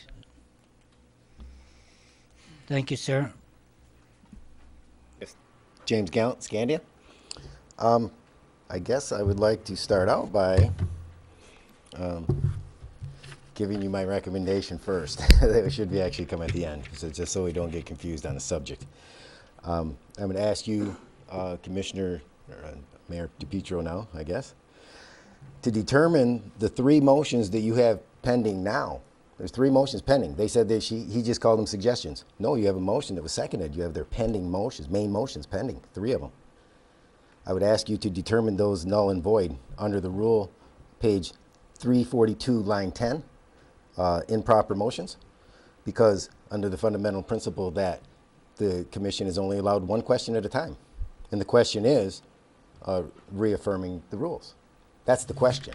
So the three motions that you made should actually be that the issue would be motion to approve the rules of procedure as they exist. And then you would have an amendment to change the minutes, amendment to change the evaluation thing, whatever the amendments are. The main motion comes first. No discussion before a motion. And then you would then have amendments. And then I would like to say also that you appear that you're going to want to be voting on this today when the rules of procedure today require prior notice. And prior notice of the exact language. So if you are just looking at the language today, you need to motion to approve the exact language as prior notice for the next meeting, to give all the members the right to review what they had actually said and offer to maybe try to change it again, and maybe they didn't think of something. And it requires prior notice, exact language. So then you go to the next meeting. If you change one word, one punctuation mark, you have to then prior notice that for the next meeting. It's already in the orders of the day. That's why I think that I would, with your permission, I would like to volunteer my services to come here and I could read the passages to you. And if you would have them entered into the minutes, then the community would know. They would know exactly what's going on because they're right here. Have them verified, of course, by your parliamentarian. I don't believe I've seen the minutes to where Ron Keefe was appointed as your parliamentarian, unless that's in the charter or his job description maybe. I'm not sure. As the attorney is automatically the parliamentarian. But it says you may appoint a parliamentarian, but you have to actually do it. He's been acting, I know this point of order thing, it's been going on for, and that's what Mayor Keevala did. Well, you would call a point of order and he would directly assign the floor to staff and say, well, what do you think, Ron? Outside of the voting membership. And he's, theoretically the parliamentarian, I don't think he's been appointed, actually, formally. So he's not the parliamentarian. He just called him that. He's not that. Or, as far as I know. Please verify that. But that's outside the circle, see, before a motion is made. And then he'd say, well, Ron, you got no problem with it. You're good to go, and that's your point of order, and there's no decision. You didn't read the rule. You didn't, fulfill the duties and responsibilities as the orders of the day require. And then it creates precedence. And then we know. So I'd ask you to please, on your own initiative, because you are the mayor, and you have the authority to do so, and this is how you could reset the idea, this whole issue right here, and go back to the beginning and say, these three motions that are pending will be null and void based on the rules, that you only have one question at a time. Entertain a motion to approve the rules of procedure, and then entertain any proposed amendments. And then down the line. And at the end of the day, you say, well, I entertain a motion to postpone to the next meeting so we can bring this up again at the next meeting. You notice how you folks don't do that. John Keevala never did that. He would just talk about it, and then if you just decided not to make a decision, it just evaporated in thin air, and you didn't actually properly dispose of the action item according to the order of business. This is real important stuff, and this is, I think, is where the frustration with the community in participating here is. And and now it appears that you just made these appointments. It's my understanding in the rules of procedure, there is no such thing as a reappointment. It says right in your rules of procedure, it says there is no such thing as reappointments. You have to reapply for another term. You just reappointed some people. And where there only was Mike Quayle, was he the only applicant? Did you actually, put out an advertisement and say, hey, we're looking for a transit authority person, and you know what, we got 5 applications. And then you vote to one of them, and you all vote. I thought we already agreed with this wasn't going to happen no more. Under the charter and everything, in the old charter, it's like no appointments by the mayor. So I don't know if you didn't get the applications, but apparently the city manager didn't give you all the applications, or he didn't advertise for applications. It's a direct violation of, or contradiction of, the charter, the orders of the day. And so I would ask that you would please do that, and then on your own initiative as the mayor and your authority, because they could always appeal, make them vote. Make them vote not to do it. Johnny's the guy that's going to step up to the plate and be the commander in chief here. To create an ad hoc bylaws committee, give this community a little time, have a public hearing, invite the people that have been shunned so many years by the past administrations, and give them a chance to do it. And consider doing one of your boards and committees boot camps right here, and they could tape it and they can put it in, enter it into the minutes, and so people can then refer and have it with due process. I went to the library board, and the lady said, she couldn't believe it when I pointed out to her. I said, well, you just did exactly the opposite of what you were taught to do in that boards and committee boot camp. I've never been to the boot camp, but I do know what the orders of the day are. And she said, oh, I did, didn't I? Automatically, this is the traditionally the way we do it here. Well, traditionally, we follow the orders of the day. So I would ask you to do that too. So please consider this null and void, appoint an ad hoc committee. We look into the issue, give us a little couple meetings, give the community a chance. And you may be able to see, and I think, John, I think you are the guy that can bring these is 4 generations of folks here. The senior members, you, John DePietro, myself, and these young people are all in different generations. And you're the guy that can bring this together and help us. Thank you. Thank you very much. Thank you very much. Please state your name and physical address. Thank you. I should know that. It is my first time up here. Frank Jeff Verito, 350 East Ridge Street, Marquette. These are my opinions. I'd like to thank James for his previous comments. December 10th, Mr. Ryan and Coyne motioned to reduce our closing comment opportunity to 3 minutes. Fitting it would be those 2. No citizen will argue the generous amount of comment time. 8 minutes is almost unprecedented, which is a sound reason to retain the 5 minutes, to promote user-friendly government, and to prove to other municipalities that we are a user-friendly government.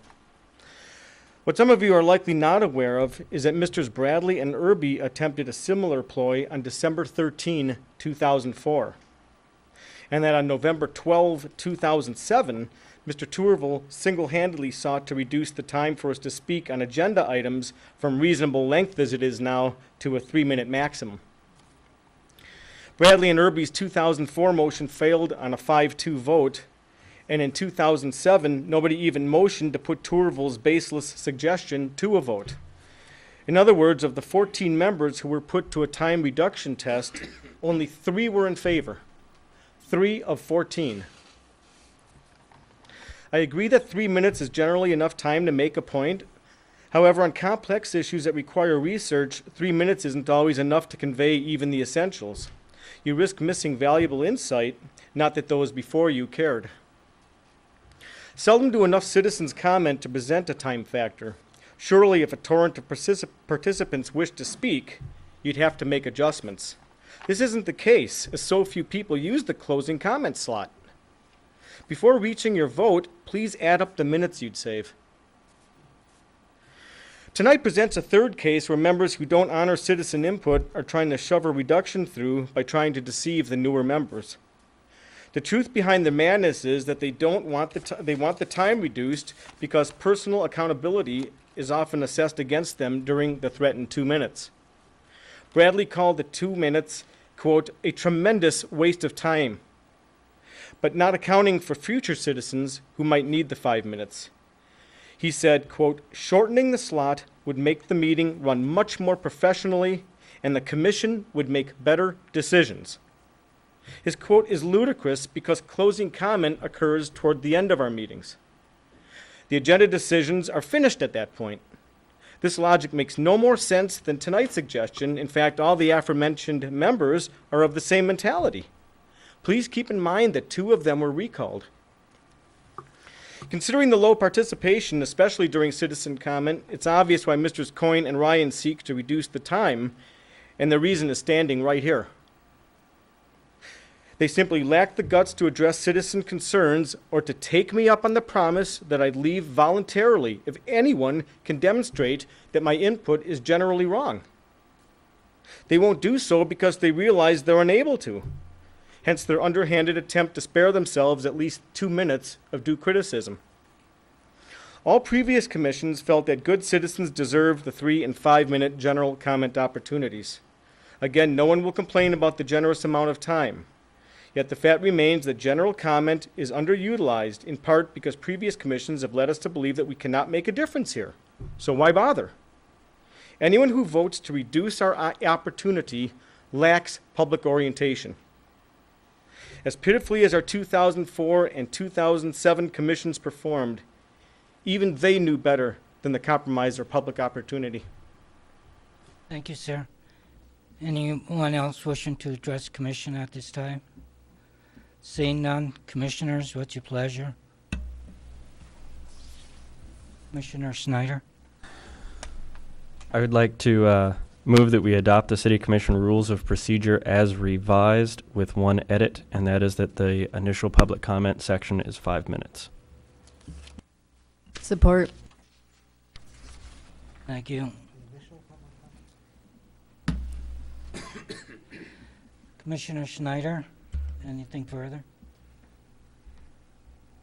You know, I thought a lot about our conversation last time, going back and forth on how we want to deal with public comment. And I'm aware that the majority of the commission passed along to staff to revise it so that we have 3 minutes at the beginning and 3 minutes at the end. But honestly, for people who are elected through public process, I have a really hard time believing that you really think it's okay to reduce public comment by 2 minutes, mostly because you may be tired of listening to some of the abuse that's flung at us and some of the people that I would say abuse that time. I think that 8 minutes is really not that much to allow public to speak. Very few people fill that time, and I feel that this that decision was targeted specifically at them. The reason I'm making this motion as it stands is because I think that it allows the public to come in and present a lot more information. Even though very few will probably fill that time, it allows them the opportunity to give us more information about things that are coming up on our agenda than the way it is currently written. So with that, I do hope that this passes. Thank you, Commissioner Kimbenzi. Just to add to that, I feel the same way as Commissioner Schneider in that we're taking a few and punishing the rest, and I guess to me I see the way to deal with this isn't exactly what we did, which was to add to and update our rules of decorum, and I think we have addressed that. I think there's an article forwarded to us from the city manager about what happens if we do call point of order on business that is still deemed appropriate, and that concerns me. But I think what we've done is we've outlined exactly what's expected of the public. We've outlined a process for ourselves to follow, and I would like to see us put that public comment back to 5 minutes. Thank you. Any other commissioner? Commissioner Ryan. Despite what others have said, I value public comment. I can recall many times in my 4 years where public comment has influenced how I've voted on an issue. I can tell you one is the streets in North Marquette that comes to mind, but there have been many other times when that's true. So I do value public comment. I think we have to start with the fact that we're here to conduct the city's business. We're not here to provide a soapbox for people who want to go off on all kinds of tangents and directions. I think it's very important that if people want to discuss an agenda item, that they be given that opportunity. I think it's important they be given an opportunity to raise issues that aren't on the agenda if they feel there's something in the community. And I think it's important if there are things happening in the community that the community would benefit from knowing about, that they have that opportunity. My concern is if we're going to have 5 minutes at the beginning, allow people to speak on any agenda item they want, we're going to wind up sitting here all night. That's my concern. I'm willing to listen to what the rest have to say. Thank you. Commissioner Coyne. Well, I don't intend to support the motion, although I respect his reasonings for making it in a second. It's not going back to 5 minutes. We've never had 5 minutes of public comment at the beginning, so that statement is inaccurate. I also do not know of anybody else other than at least 3 people in this community who want more public comment. That is why I will not support it. I will support the 3 minutes at the beginning and the 3 minutes at the end. And most public groups have 3 minutes of public comment, period. And I think we are being generous by listening and open by listening. So I don't intend to support the motion, which kind of is contrary to what we agreed on at the last meeting. Thank you. Any other commissioner wishing to address this item? Commissioner Stonehouse. Yeah, kind of a hopefully germane enough to the question and point. As I was going over the new rules, trying to determine how much time was where and how that time was to be spent, the thought occurred to me that public comment that we talk about is somewhat confused with the public comment that we direct or can be directed during agenda items. And how much time are we allowing for an agenda item? I think as Mr. Gallant demonstrated, that was 20 minutes, and there essentially was nothing there. So are we providing simply a soapbox during this opportunity for filibustering? Are we providing genuine and focused time germane to an issue? Should we be limiting that time down to, let's say, 3 minutes, unless, I picked a number, unless that comment would be considered to be expert in nature, where you may want to hold the person off and bring him on to be able to provide very detailed and germane testimony. So that's a kind of a gap we have in here. But, the whole time issue, 7 is good, 5 is bad, 8's got to be better. I mean, you get lost in that conundrum. Certainly for any of the groups we have that wish to address the commission, I think we have always been very accommodating in scheduling them time on the podium to provide a formal presentation to the commission, and by virtue of that to the town, of what's happening and what's going on. So I'm not so sure that we would get this deluge of additional folks coming in with great things to tell us. My suggestion would be that we hold it at the original 3-3 from last meeting. Thank you. Thank you. Any other commissioner? Commissioner Nemi? Thank you, Your Honor. I guess I support the proposal of the 3 and 3. 3 minutes at the beginning of the meeting is sufficient to address an agenda item or an extraneous topic if you don't want to have to wait through the whole meeting to bring it up to during the second comment period. And people, as Commissioner Stonehouse points out, can address it during the agenda item where we do provide a little more latitude. Perhaps we should. We always have. I guess the chair would always have the latitude to say that a person is rambling on too much. They've exhausted the subject and it's too long. And if you get for instance, when we had the medical marijuana discussion, which was a number of people wanted to address it. If you get a big crowd like that, then you right at the onset you could say, well, we'd like to hold it to 3 minutes, per person. But other than that, I think people should have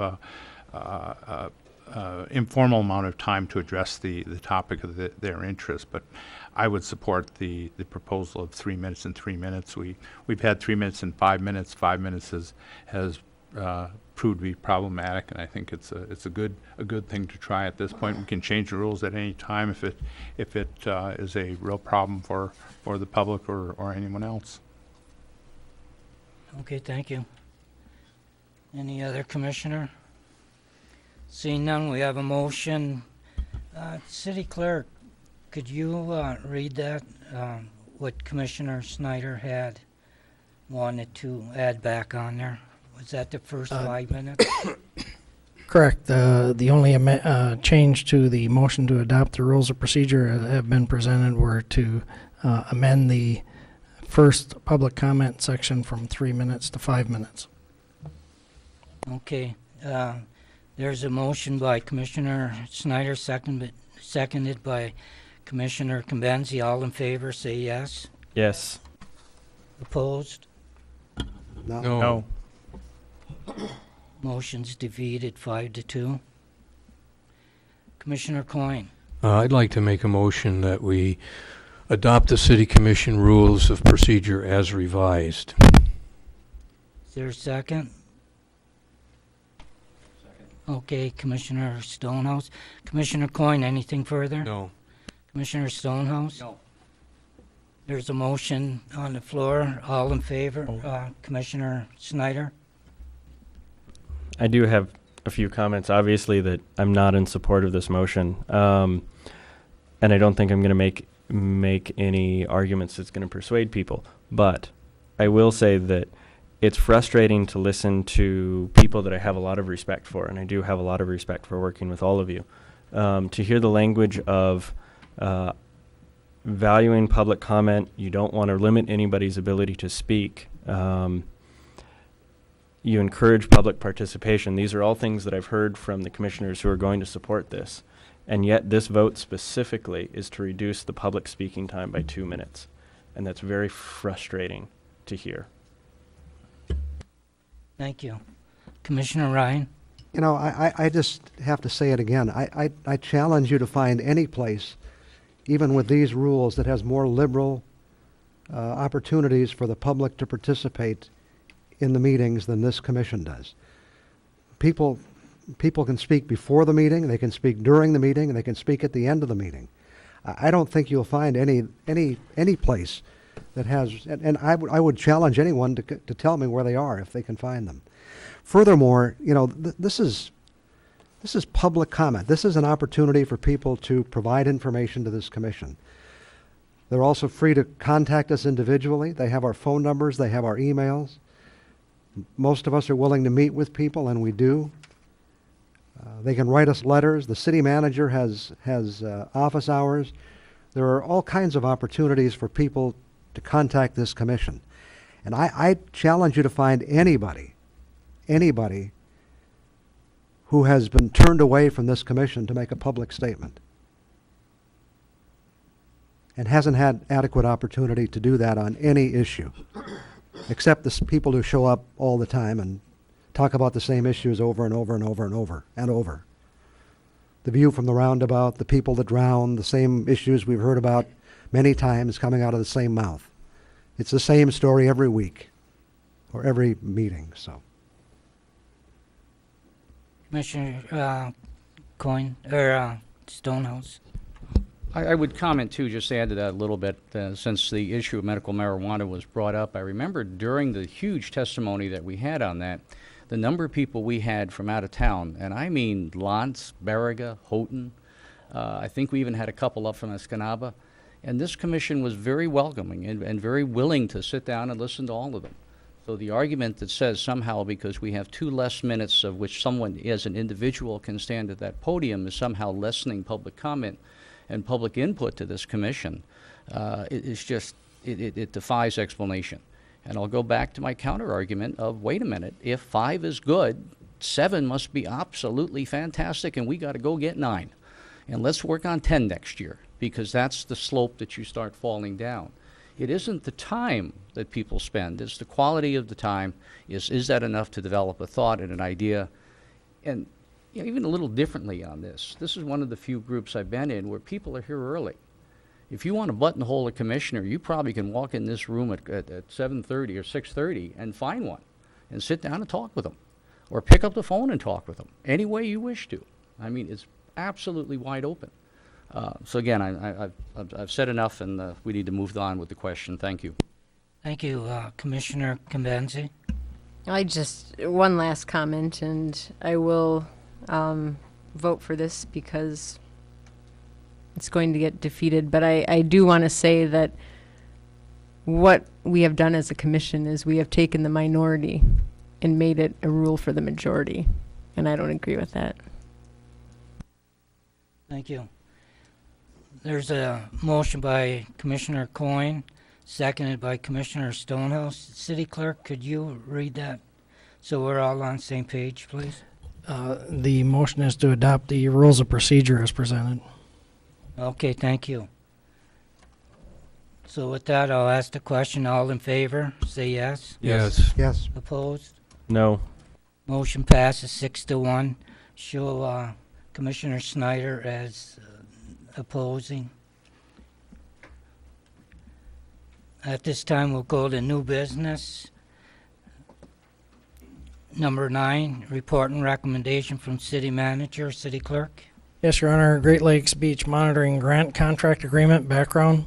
The City of Marquette has been awarded an $11,339.64 Great Lakes Beach Monitoring Grant as part of the Environmental Assessment and Coastal Health Act of 2000, known as the Beach Act. The EPA, in partnership with state and local governments, has made available grant funding to monitor the national beach water quality. Since implementation of the Beach Act, the City of Marquette has been annually awarded grant funding for conducting beach monitoring at the city's 5 designated beaches. Fiscal effects: the grant amount of $11,339.64 covers the laboratory cost required to test and report the water quality of the beaches. There are no matching funds required in accepting this grant. Recommendation: approve the Michigan Department of Natural Resources and Environment Grant Contract Agreement for Great Lakes Beach Monitoring in the amount of $11,339.64 and authorize the Superintendent of Water and Wastewater to sign the contract agreement. Alternatives as determined by the Commission. Thank you. Commissioner, what's your pleasure? Commissioner Ryan? I move we approve the recommendation.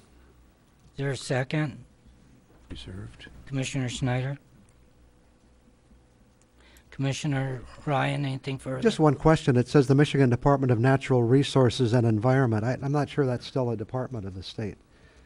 Is this the Michigan Department of Environmental Quality or the Department of Natural Resources? I thought they were separated. Okay.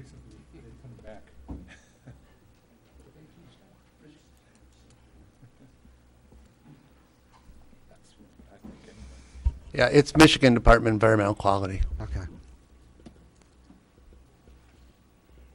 I still support it. Okay. Any other commissioner at this time? Well, I'll ask a question. All in favor, say yes. Yes. Yes. Yes. Opposed? Motion passes 7-0. Item number 10, report and recommendation from City Manager. Resolution addition of McClellan Avenue to the major street system. Thank you. Yes, Your Honor. Background: the City of Marquette receives shared gas tax revenue for the street system through the Michigan Public Act 51 of 1951, known as Act 51. In order to receive Act 51 funding for new streets, the City Commission must pass a resolution to be included in the Street Administrator's annual report to the state. The total being added to our major street system with this addition is 2,225 feet. Fiscal effect: the City of Marquette will receive an additional $3,648 annually in Act 51 revenue for the addition of this street to our major system. Recommendation: authorize the clerk to sign the attached resolution to add McClellan Avenue from a point 450 feet northerly of Fair Avenue to Wright Street to the major street system. Alternatives as determined by the Commission. Thank you. Commissioner, what's your pleasure? Commissioner Nemi? Thank you, Your Honor. I move that we authorize the city clerk to sign the attached resolution, which adds McClellan Avenue from a point 450 feet northerly of Fair Avenue to Wright Street to the major street system of the city of Marquette. Is there a second? Commissioner Coyne? Commissioner Nemi, anything further? Well, if we want to receive Act 51 monies, this is what we have to do, so we ought to do it. Very good. Commissioner Coyne? Nothing. Any other commissioner? Seeing none, I'll ask a question. All in favor, say yes. Yes. Yes. Yes. Opposed? Motion passes 7-0. Number 11, report and recommendation from city manager, resolution addition of Center Street to the local street system. City clerk?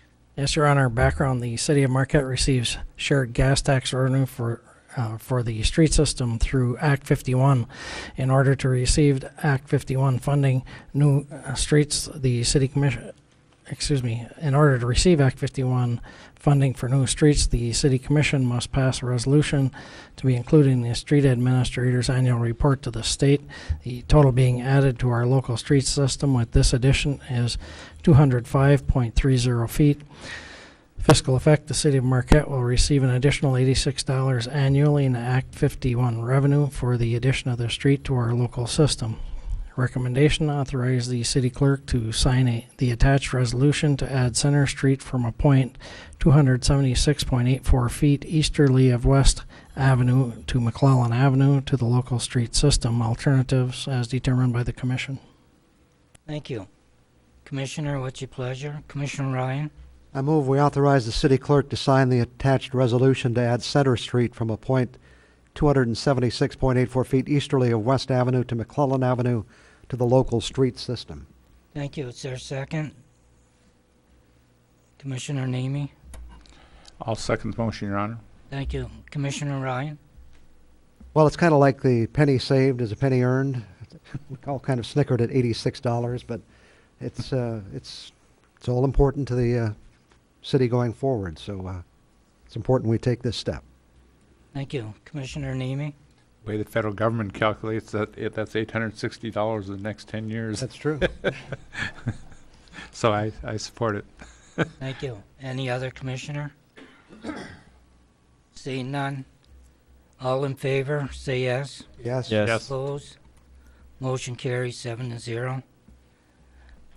Number 12, resolution agreement for conservation easement for the McClellan Avenue Extension Project. City Clerk? Yes, Your Honor. Background, during the fiscal year of 2010-2011 budget process, the Marquette City Commission approved funding for the extension of McClellan Avenue from Fair Avenue to Wright Street. In order to extend this section of McClellan Avenue, the city had to create an environmental assessment and acquire the necessary wetland permits. The extension has been complete and the wetlands requiring mitigation have been created. The wetlands permit process requires the city to create conservation easement in these wetland areas. Fiscal effect, the mitigated wetlands will require monitoring inspections to be conducted annually for a minimum of 10 years to document the project has met the performance standards for the on-site wetland mitigation. Estimated cost per year is $5,000 and is currently being negotiated with the Superior Watershed Partnership. Recommendation, authorize the mayor and city clerk to sign the attached resolution to authorize signatures for conservation easement agreements for the city of Marquette. Alternatives as determined by the commission. Thank you. Commissioner, what's your pleasure? Commissioner Convenzi? Can I just ask staff a few questions? One, what is this estimation based off of? Is it square feet that I guess were required to, I guess, make up? And then also, when we negotiate a contract like this, is there one group that usually does it, the Superior Watershed, or I guess, could someone just explain the process? When you're referring to estimation, is this the cost estimate portion of it? Yeah, it's based upon, the estimate comes based upon the time and effort required to go out and monitor the wetlands. It's very site-specific, being that it has to be a biologist that knows a certain amount about plants and so on and so forth. We're currently negotiating with Superior Watershed Partnership because we have an arrangement with them that was established during the last budget process by the City Commission, and we find it to be probably the likely most cost-effective opportunity for the city, being that they wrote the wetland mitigation plan for us, and they're quite familiar with the plants that were placed in there, and the monitoring is right next to their facility. So that dollar amount is purely based upon time and effort. This is a starting point. We've subsequently had some conversations with SWP about shared services, and we think we could knock that dollar amount down quite a bit more than that. I'd like to go ahead and then make a motion that we approve the resolution agreements for conservation easements for the McClellan Avenue Extension Project. Is there a second? Commissioner Snyder? Commissioner Conbenzi, anything further? Nothing further. Commissioner Schneider?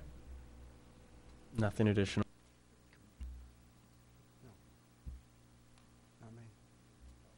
Any other commissioner? Commissioner Nemi? I guess when I looked at this, I just thought the 5,000 is an awful lot of money for inspections. If you go $100 an hour, they're going to spend 50 hours a year out there inspecting. I think hopefully we're going to get it much less than that, maybe 50,000 for 5,000 for the 10 years instead of 50,000. So, but I'll certainly support this because we have to do it. We need to comply with state wetlands requirements. Thank you. Any other commissioner? Seeing none, I'll ask. All in favor, say yes. Yes. Yes. Yes. Opposed? Motion passes 7-0. Number 13, tax foreclosure. 52-52-005-143-70. City Clerk. Thank you, Your Honor. Background. The county treasurer is required per MCL 211.78 M, parent 6, to provide local units with a listing of properties not sold at the second property tax auction. This listing is to be provided on or before December 1st following the sale. These properties automatically transfer to the local unit unless the local unit objects to the transfer in writing on or before December 30th following the sale.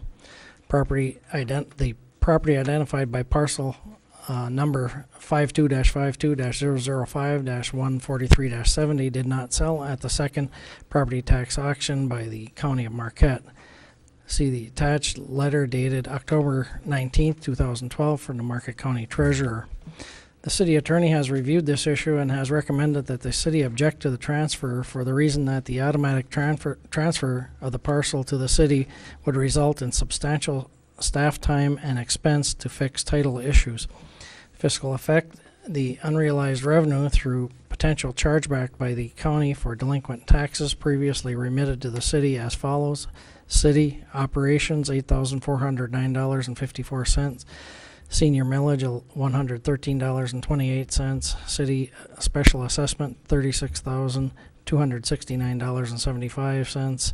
Interest, $4,416.67 for a subtotal for the city of Marquette of $49,209.24. Library operations, $741.28. Debt, $344.85. Maps, $10,318.64. State education, $3,238.05. ISD, $1,109.84. County, $38,279.50. Heritage Trails, $21.60 for a grand total of $103,263. In addition, the city would write off the remaining $17,691.27 of the special assessment associated with this parcel. Recommendation: object to the automatic transfer to the city of the property identified by parcel number 52-52-005-143-70. Alternatives as determined by the Commission. Thank you. Commissioner Nemi. Thank you, Your Honor. I move that we object in writing to the automatic transfer to the city of the property identified by parcel number 52-52-005-143-70. Thank you. Is there a second? Commissioner Schneider? I'll support. Thank you. Commissioner Nemi? I just have a question. What is 52-52-005-143-70 in common? It's the parcel number I- that was foreclosed, and it's really a there a- tax ID, tax number for that Is parcel. there a common identification of it, or are we not allowed to identify Oh, it as no, no, such? no, no, we can identify it. This is commonly known as Hawks Ridge. Okay. That area there, but it was foreclosed as a parcel number, and that's why we use that number. I understand that, Yeah. but it just. Yeah, it is Hawks Ridge. It's a little mystical when we just use the property Oh. number. But okay, thank you. Commissioner Snyder? I would like to ask city staff, either the city manager or city attorney, to try and explain this to our audience in plain English. It's kind of a fairly large mess in the whole way the situation worked out, and I don't need you to go, ad nauseum about how the situation was created, but really what this potentially means for the city and what we're doing by this action. Well, let me just back up a little bit. As you say, it's a bit of a mess or a challenge. The development wasn't completed. The PUD hasn't been completed, and there's a number of steps that weren't completed. But when you get, and two of the challenges were the foreclosure itself. 8/20ths of the land or the property was foreclosed, and I'm not sure if we got 8/20ths that we could sell it to anyone. But we also had a question about the foreclosure process itself. I'm not saying it was good or bad, but it seemed to include everything on that piece of property, including those apartments. So there's some things that we have to look at. We have a very short window of time. It's the end of the month to do it. And I've talked to Angie Rue, the county treasurer, and I asked her that, I said, if we could figure out a way to surmount these challenges, would you still be interested in, can you hold it for us, or, possibly convey it to us if we can get past that? And she said that that's something that she could do. I don't know that I have an ironclad guarantee or promise from her, but she basically said, yeah, it will go to her, and then she could do what she wanted with it. Okay, so in essence, by objecting to the automatic transfer, the city is also paying out $49,000. We have to refund that money that we were paid by the county. I just want to make sure that our citizens understand true. that if we're, objecting to taking over the 8/20ths of this property, for all the complications that could cause, that we're also going to be having to pay that back, which was originally paid in property taxes. That's correct. Okay, thank you for the clarification. Thank you. Commissioner Coyne? Well, in follow-up, what happens now? We object, say this passes. So what? Then what happens? It stays with the county, and the county treasurer will then have the property, and I don't know what the county will do with it. Like I said to Commissioner Schneider, I've asked her if we can figure out a way to make this work and get that tax revenue back, would you be interested in, letting us take another look at this? And she seemed that she would. She indicated she would. Would you explain where Hawk Ridge is? It's right off of McClellan, before you go into Wilson. Off of McClellan, you'll see there's a large apartment building right off the highway there. Thank you. Commissioner Kimbenzi? I know one of the things we talked about in the agenda setting meeting Friday was what would that look like? I mean, cost-wise for litigation to try and figure out. We would do the litigation, if there was litigation. That wouldn't be a cost. There are surveyor costs. Those could be somewhat substantial because there's some unknowns there. We'd have to finish up the PUD, see whether or not we would have to finish up the development, or whether we would be able to amend the PUD so the city wouldn't have to finish up the development, and that would be costly. But the big thing to me was the fact that at the end of the day, we have 8/20ths of a piece of property, and I'm not sure that is something that anyone here would want to invest in. So if we could figure out a way to get 20/20ths of the property, excluding that apartment building, then I think it's probably worth pursuing, and that's the way we would be looking at it.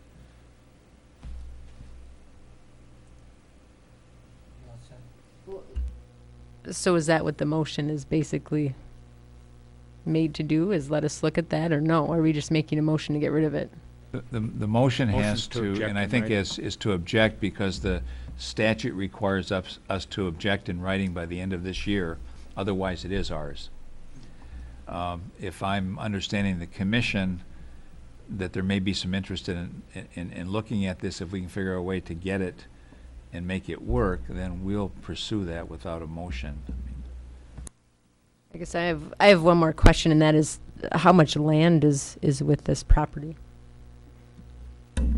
I don't have the legal, Well, it was unclear because the legal description that they foreclosed on basically was the whole condominium unit, so that it's really kind of unclear at this time. And if you want to make a common sense assumption, you would think it would just be the vacant property remaining, left to be developed. But then the master condominium deed is going to define common elements. Is there shared parking? How does that 8/20ths play out? So it's really undefined at this time. and really the reason for the parcel number, that's what was foreclosed, and that parcel number is, we looked at it, included the entire piece. And that's the complicating factor. Wow. Thank you. Commissioner Coyne? Just one more question. If basically this is a non-profitable unit, then, correct, the apartments and the land? Or is it just, the point is, why would we want it in the first place, even if it was I'm not 20/20th? suggesting that you want it. I'm just saying that they left that open because I know that there was a question raised about the money that we're giving back. So could we possibly take a look at maybe fixing this problem? I think at some point in time it needs to be fixed, but keep in mind, this was foreclosed once and no one bid on it, and that for the amount of the foreclosed, the debt. The second time, you can bid anything you want and no one bid on it. Thank you. Commissioner Namey? Once we object to this, it goes back to the county. Our tax bills continue with the property, even though we reimburse them, but it continues with the property. We as a haven't liability against the property, doesn't it? We haven't had that discussion. It doesn't go back to the county. It's with the county now. We're simply not taking it. Okay. But I mean, we always have the claim of the taxes on the property, if nothing else, the special assessment. We have the city treasurers here. Yes. If we don't take the property as we could, the taxes that they owe us on the property are a liability against the property, and certainly the special assessment would be a liability against the property. Yes. So any future owner would have to pay those assessments. Well, in the foreclosure process, though, if it goes through that process, which Ann has done, if it goes back to the county, then we have to pay those taxes back to them because they've already paid us for those delinquent taxes. Okay. And if they sold the property? If they sold the property, then the money would be divided among we the would taxing get jurisdictions? We would get a certain percentage, right? Probably not the full amount of the taxes. It's a complicated thing, but keep in mind that we also tax, do we not, the units, the apartment units? Yes, yes. Each of the individual units are taxed. Apartments are condominiums. They're owned by the... They're condos, I Condos. believe. Okay, we do tax those, and that money's not going back. The individual condos are taxed, Yeah. correct. Mhm. Commissioner Convenzi? Well, I'm wondering if we have to move on this tonight, or is there any, I guess is there any positive outcome if we wait and see what happens? I mean, I guess. If we don't move on it tonight and there's no more meetings scheduled, we will own this property by the end of, on December 31. Okay, I'm confused then what you said about talking to Ann and having her. I talked to Ann and I said if we reject this transfer, but sometime later or maybe interested in pursuing it, if we can fix it up and clean it up and make it work, would she be interested in still possibly transferring to us at a later date, and she indicated a willingness to do that, but she knows the time limits we're under tonight. Okay, I got it. City manager, did you have anything further on that, or? No, Your Honor. We actually spent a considerable amount of time looking at this internally as well, and in the event the commission is interested in pursuing this later, I'm fairly confident the attorney has a fairly clear view about how we might proceed, and it's certainly something that we'd be glad to bring back for the commission if there's that interest. We know in the past the commission has demonstrated a preference towards sovereignty, and so the idea of having other governmental jurisdictions owning and controlling property within the city is something that they've generally not been very favorable towards. So we took that into account in our deliberations. But the unique challenges of this property as it currently sits really just makes this one a loser for us at this point. And we'd welcome an objection, maybe the opportunity to come back and reconsider this later. Okay, thank you. Any other commissioner at this time?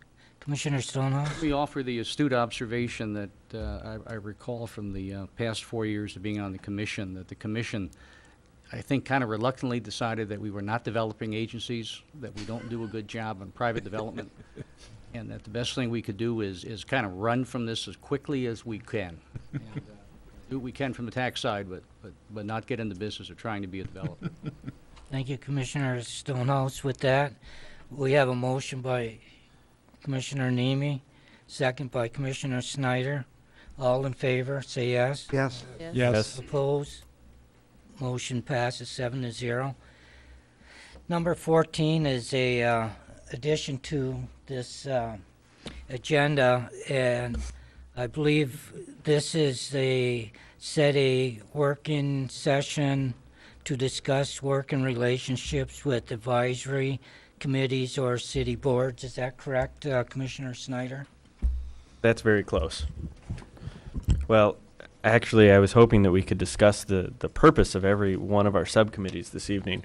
But instead of going into that, since it's already 9:30, and to be brief, we've discussed it as a commission here and there about how we work with our subcommittees or don't work with them, and some of the schizophrenia that we seem to have. Some of our subcommittees seem to be run by staff liaisons. Some of them, the staff liaisons, seem to only be there for information or run from them. We've got some committees that really want to work with the townships and want to work with the community foundation and all of these things, and I think it's a much larger conversation than what we can have in a regular city commission meeting. And I'm asking that the commissioners work with me and that we have a nice, healthy work session just to discuss how we deal with our subcommittee. So I'm making the motion that we direct staff to, at earliest convenience, understanding that staff is already overworked with a lot of work sessions, that the motion, sorry for our clerk, but I didn't mean to interrupt, Oh, okay. Commissioner, but I know that one of the members of the public had reserved time on this, and just to keep that in mind. Right, I got Mr. Gallant on the runway right now, so I just wanted him to explain what. Okay. And I understand that. Okay. At this time, I'd like to Let- have Mr. Gallant come up and. then I'll make the motion. Mr. Gallant, you have the floor. That's it. Follow the green carpet. And yes, James Gallant Scandia, and interestingly enough, it's another breach of the rules of order, the orders of the day. I would ask you to please consider, Your Honor, to doing the boards and committees boot camp here, presentation for the community, so they have the same information that your boards and committees do, to ensure consistency and due process to the public, which is now almost absent. It's almost absent because of what the commissioner just said, that you have staff liaisons that may be running these committees. There's a direct conflict of interest because that is to do with their day-to-day job that they get paid for. And they're not appointed to that committee. They're not voting members of the committee. That's a direct conflict of interest to say that they're going to run the committee. They're not even appointed to it. Okay, that's where the consistency comes in. They should, theoretically, under the orders of the day, follow the exact same rules as you did. You appointed them. It's a subcommittee. That's how it works. That's the due process and the consistency in the promulgation of public policy. It's very simple. It's right here in the rules of order. It's interesting that the member would say that, somebody comes up here and a privileged comment, I guess this is called, and it's there for 20 minutes and there's nothing. Well, except the actual documents of the orders of the day, which are the facts, and apparently the member doesn't appreciate that.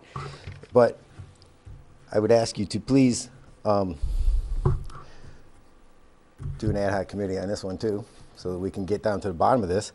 And it's interesting that it all comes back to the orders of the day, and that the mayor, they appear to be persuading you to deviate from the orders of the day, just to suit their demands and wants of the older generations, or should I say the more senior generations of this commission. And I believe you want to yes, discuss what Commissioner absolutely. Snyder Yes, and absolutely. not the rules and procedures. Absolutely. Could you stay on target, please? Yeah, I'm trying. And that's the point, is that you cram this down into the least amount as possible, and that's the problem. That's the problem with the community. I mean, you can't get that many in there, and so I'd like to say that. See, now I lost my spot again once you said that. And okay, so right now, under the orders of the day, a member with privileged comment is allowed the exact same debate opportunity as every other member, except I don't get to vote. So I have the right to actually be giving my comment Mayor? during a pending motion. There's a point of order at this time, sir. I'm asking you for a point of order, yes. This is off topic from what I've brought up as the agenda item. Relationship to boards and committees? Thank you. Which was the agenda item, relationships to boards and committees. That's all he said. And now I don't know what you're changing or not. Or actually, a motion in the agenda item is supposed to be specific and clear of what is to be voted on. You're out of order. Did you want to address number 14, or did you want to address Yes, could I get other clarification on exactly what is number 14, please? What is the motion that's pending? The immediately pending question there, Mr. Clerk, please. Your Honor, I think we have to move along. If Mr. Gallant wasn't listening when they were discussing the motion. Yes, I did. Exactly what he said. Relationships with boards and committees. That's all he said. And that's all what we're I'm talking about, the having a relationship between this board and your committees. We're That's talking exactly about what I'm having talking a special meeting at some time in the future. That's all we're talking about. That's not what he said. That's not the agenda item. I'm sorry. Yeah, it is. I'm sorry. What is the agenda item again, please? Did you so that I can redirect my statements? I will address that, and I will address that. And it is to bring up discussion about our relationship with our boards and committees. Exactly what I was talking about, and I'd like to continue if I could. Not at this time. Your time is now up. Oh, it's Thank supposed to you be, according to the rules of the day, it's 10 minutes twice after debate, same as you get. So please, let's get back with this. Thank you. Could you entertain a point of order on that, please? Thank you for your time. Commissioner Snyder, you have the floor. Well, when I added this to the agenda, I was hoping to keep it brief, but so be it. So I'm making the motion that we direct staff to set up a work session for the commission to discuss our relationship with our boards and committees. I'll second that, Your Honor. Commissioner Coyne said he would second that. Okay. Commissioner Snyder, go ahead. Well, other than I look forward to the discussion with all of you on how we're doing this, and I look forward to learning more about how all of our boards and committees are operating within the city. And I also want to make sure that staff understands that this fits within their time restraints, because I know that they've scheduled a lot of work sessions for us in the next few months. So when possible, I just want them to know that that's the direction we want to go in should this be voted for. Okay, thank you, Commissioner Coyne. Nothing further. Commissioner Stonehouse. I'll certainly support it strongly. My only request or suggestion would be if we can push this maybe further away than closer. And I'm just looking at a bunch of other things popping up here too, and I think this one we do have some luxury of time on, and being able to put that time on it well, rather than have to do it quickly, that we just do it right. Thank you. Any other commissioner? Commissioner Convenzi? I guess my hope is that we can do it before the budget sessions. I know those are set for late April and May. They'll probably have some work sessions before them, but I think it's important. I think there's a lot of confusion out there from committee members that aren't really sure how much power they have, or when they should listen, or what they should do. So I guess if we could direct staff to do it preferably before the budget sessions, I think that would help us. Thank you. Commissioner Namey? I don't have any, I know what we expect of our boards and commissions. If anyone wants to know, just ask me and I'll tell you. But I support this. I think it would be a good exercise, and I agree with Commissioner Stonehouse. I think the staff does have a lot on their plate. It would be nice to get it at budget time, and I'm not sure that could be, but it's certainly exercise. I think that would be very fruitful. Commissioner Snyder? You know, if we asked our subcommittees to ask each one of us our opinions, they'd probably get 15 different opinions. I'm sure some of us could come up with conflicting opinions on that one. But no, I just wanted to voice my opinion on the time frame of it. I would definitely like it as soon as possible, preferably before budget sessions, but I do understand staff constraints. So I just want to leave it as soon as possible within the constraints that we've got. Okay, very good. Any other commissioner? There's a motion and a second. I'll ask a question. All in favor, say yes. Yes. Yes. Yes. Opposed? Motion carries 7-0. At this time, I'll open public comment. Comments should be limited to 5 minutes per person. Please address your name and address. Thank you. Bob Kimbenzi, 306 North 6th Street, Marquette. I just want to commend the committee, Commissioner Ryan, Commissioner Schneider, former Commissioner St. Ange, and the manager and the Nokemen people for really working out something that seems like it's the best thing that you could come up with. When they brought this before the commission 7 or 8 months ago, requesting to buy a fairly large portion of that land, it was really not a very acceptable proposal.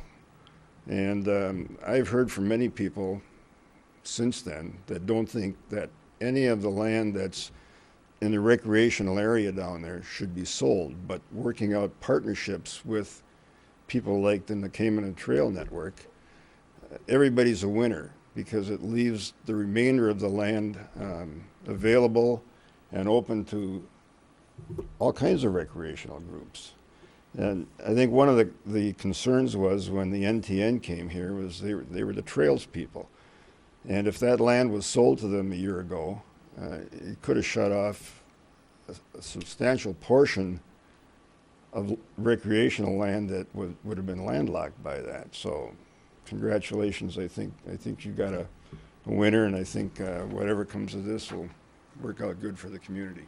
And we owe you, thank you for working on that Heartwood Forest at the time. Well, one other thing too that we, in our report, or when we spent that year discussing this, there were a number of trails already through a large portion of the property. And one of the things that our committee agreed on that should be done is if the city commission decided that a parcel of that land should be sold where there was some kind of trail development already, that it should be sold with the agreement that the trail would be moved around that property. And I think the same thing can happen here. If you really look at what the proposal was, it's $70,000 to $80,000, but it's a gravel parking lot, which if some phenomenal use came for that specific exact spot in the future, you could probably move that building and you could move the gravel parking lot. So, you know, that's always possible too. So I think it's a winner. Thank you very much for your comments. Anyone else wishing to address commission at this time? Please address your name and your address. Yes. James Ian, Scandia. Oh yeah, 538. This is just, it's just, Thank you. I gotta for tell you, that. I wish you would please suspend that because that is obnoxious. I would ask you to please consider, Your Honor, requesting staff to include with that work session on relationship to boards and committees a public hearing so that you could have public input on the already identified frustrations in the community and the board's members. Have a public hearing so you can get the, you know, you can get the input of the community at the same time. Provide that opportunity that these folks like to talk about. I'd also like to say and give you a little information that the Marquette County Board currently allows 5 minutes twice at all of their meetings every week. I don't know if the member follows the county board meeting, but I've been there for 5 years, and they give 5 minutes twice. And just recently, in the recent past, with some of you folks that you know, Dr. Kulishak, Dr. Wallace on the Board of Health, other people at Pathways, only in recent couple of years have they been reducing it down to 5 minutes, and probably at the the suggestion of your staff.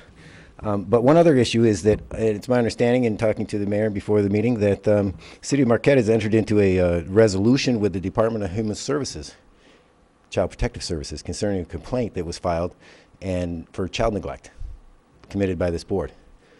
And that you have entered into an agreement with them, and you have actually changed the wording last Monday of the charter that was approved by the voters in November. How can you do that? How is that possible? Your voters going to have to change that. He said that you give your address is in the charter. The charter commissioners, Commissioner Coyne, didn't quite suggest that. Didn't say that at the charter commission, that this is in the charter. And why wasn't that even addressed, to try to say, you don't give your physical address? Why? You say you're from Marquette, Scandia, you're from Escanaba, you're from Louisiana. It doesn't matter. Your physical address is not relevant to the decision at hand. Please consult your legal counsel, okay? Please, because it's not relevant. And it's just, it's just standoffish and not consistent with trying to work with the public. And you notice these guys are saying over and over and over and over. That's because Mayor Keevala would refuse in clear acts of insubordination to the orders of the day, not address the issues brought to you by the public. Why don't you just answer the question? I mean, this guy, the other guy, Jeff, he's been here 10, 15 years. Same questions. You're right. Because you don't want to answer the question because your answer would change the course of history away from the way you want it to be, but consistent with the community. So they just are, you want to talk about, filibustering and stonewalling. This is the fire generations. You folks have the opportunity to change this back, to change our community back. And the future of this community would be consistent with the orders of the day. And then you can change it from there. Once you establish what they are, you can then go ahead and change it. That's the beauty of the rules. If it needs to be changed, you can change it. But I do think that since I filed that complaint with Child Protective Services, and they are investigating law enforcement, has been referred to law enforcement, that I'm assuming that I would have to be involved in any settlement of that complaint with Child Protective Services because I filed the complaint. You can't just, did the Attorney General approve that you can actually change the language that was approved by the voters in November. Now, this effective charter is going to be January 1st. How in the world did anybody think that they would be authorized to do that unless the Attorney General said you could? Which then, okay, so you got to go back to the voters. So please maybe provide an injunction on your part, Mayor, on the effective date of the new charter based on the fact that appears that children giving their address is in the charter. It's in the charter. You can't not do it. You have to do it now. And it's in direct contradiction, and it is considered child neglect in Michigan by placing these children at an unreasonable risk to their health and welfare by making them, and every citizen, you see the one people, you could have, people that are considered vulnerable citizens been involved in domestic violence and certain things that you they have to 1 minute and left, they are sir. excluded the opportunity. 1 minute, thank you. They are excluded from the opportunity to participate. So because they have to give their physical residence, if they're hiding from somebody, they may have personal protection order. They may have, they have situations and it's completely irrelevant. And, but this is just a way for the old school way to continue. But that way is in direct contradiction to the orders of business. And, I don't know. I respect the idea that Commissioner Schneider voted no on the rules of procedure. But you have to remember that Commissioner Gambenzi can now motion to reconsider based on the facts. The fact that it was in violation of the rules, she can motion to reconsider, bring the facts to you up there, and then you folks could then change that back. That's the way it works. That's a very, very good strategy to say you're going to vote yes only for the reason, not in principle, but only to be able to motion to reconsider. And Your Honor, I know that you have the opportunity to provide me with more time. If you do, please don't let these people. One of the things that you don't want to abuse is your 5-minute Yes, comment. but Thank you you have very the much. authority. Is there anybody else Provide more. wishing to address the commission at this time? Anyone else wishing to address the commission at this time? Seeing none, open Comments to City Commissioner, Commissioner Stonehouse. Thank you, Mr. Mayor. Just a couple of really quick points. Certainly a good meeting tonight, a lot discussed, a lot of things wrestled with, and that's really what democracy is about. I think it's throwing them on the table and taking a good look at them and wrestling these things down. And while I think we don't always agree on some of the issues, we don't always agree on some of the votes or decisions, I think there should be no doubt in anybody's mind that we totally agree on moving Marquette forward and doing what's the very best for the citizens of this community. And with that certainly becomes the whole aspect in many of its forms of public input and public comment. Other than that, nothing further. Thank you, Mr. Mayor. Thank you very much, Commissioner Stonehouse. Commissioner Ryan. Really enjoyed the presentation from the Arts and Culture Group tonight, and it again shows how so many people in our community work to make this just a really interesting and fascinating place. Other than that, it's been a long meeting, so I'd like to wish a Merry Christmas to those like me who celebrate Christmas, and to those who don't, Happy Holidays. Thank you very much, Commissioner Ryan. Commissioner Coyne. Yes, thank you. I'd like to thank you, Mr. Mayor, for keeping the citizen comment on the agenda to the agenda item and keeping order. Thank you for doing that. I'd also like to compliment Commissioner Snyder and City Manager Vita on the media meet. I happened to catch that, and it was very well done, very professional. Thank you for doing that and getting that information out. And just because of the time, I'm a little hesitant to bring this up, but I wonder if it would be deemed appropriate for this commission to adopt a resolution of support for the citizens of Newtown, Connecticut, just to say we're thinking of you and we're present. And in situations like that tragedy, just being present and saying we're thinking of you is often a very helpful thing. I would hope that we might could I make a motion during commission comment to do that? For that purpose, yes, of course. So I'd like to so move that we have the city manager draft a letter of support from the commission and from the city. Thank you, Commissioner Coyne. Is there a second? Commissioner Stonehouse? I'll certainly second that. Commissioner Coyne? Anything further? Commissioner Stonehouse? No further comments. Any other commissioner? Commissioner Schneider? Just that after city management puts that together, I would really like to make sure that all the commissioners sign it personally, so before it goes out. Okay, there's a motion and a second. All in favor? Say yes. Yes. Yes. Opposed? Motion passes 7-0. You have the floor, Commissioner Coyne. Commissioner Convention. I just want to comment. I think it was a good meeting tonight too, and my comments about the Heartwood property and the NTN certainly was in no way against the project. I'll say it again. I'm 100% for the project. I just want to make sure the process we're going through, especially with staff, especially with community development and planning, really make sure that we're doing it right. Just so we don't have to backtrack as much as so that the whole community is involved. The other thing I'd like to bring up is that I did receive a letter through the manager's office to attend the Lake Superior Community Partnership annual meeting. I believe I was the only one who got this. I'm not sure if you did. Mike got one. And I guess one question I had is just why all of us collectively weren't invited to participate, and I do plan to attend. I guess I'm interested in learning more, about our relationship with them, where we stand, what they could bring to the table for us, and what their annual report looks like. I'm not sure for those of you who didn't get a letter if they would be willing to have more of us there, but I guess I'd like to throw that out there if anyone else is interested. And lastly, just to appreciate Commissioner Coyne's resolution. Thanks. I think that was very appropriate, so thank you.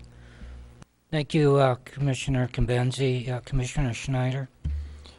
Well, thank you, Commissioner Cambenzi, for bringing up that letter. I know you and I had talked about it earlier. I'm always up for crashing a party, so I'm happy to stop by and see how that goes and see if I can remain there or not.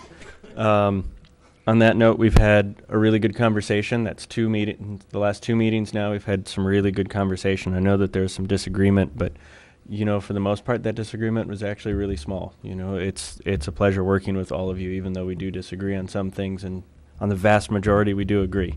So I appreciate that. And I also want to give a special thanks to Commissioner Stonehouse for sitting through this 3-hour meeting in some compromise and some pain. So thank you very much for your patience with us. Thank you, Commissioner Schneider. Commissioner Namey? Thank you, Your Honor. I'd also like to thank my fellow Commissioner Stonehouse for taking the I guess up and beyond the call of duty to come here through trying times. Yeah. Well, I didn't want to get that pun in there. But anyway, I'd also like to wish everyone a Merry Christmas and a Happy New Year and a safe holiday. Thank you, Commissioner Namey. At this time, I'd like to remind everyone of the upcoming New Year's Eve ball drop at Front Street and West Washington. The public is invited to gather in this area around 11 p.m. December 31st, and at midnight, January 1st, the ball drop will occur. Also, as a reminder, this area will have a 4-block street closure to motorists to allow the public to walk on the streets of the area of the ball drop. I would also like to join my fellow commissioners, our city manager Bill Fida, and city employees to wish everyone a safe Merry Christmas and a safe Happy New Year and a wonderful year in 2013. Thank you, and I'll now turn it over to our city manager, Bill Fida.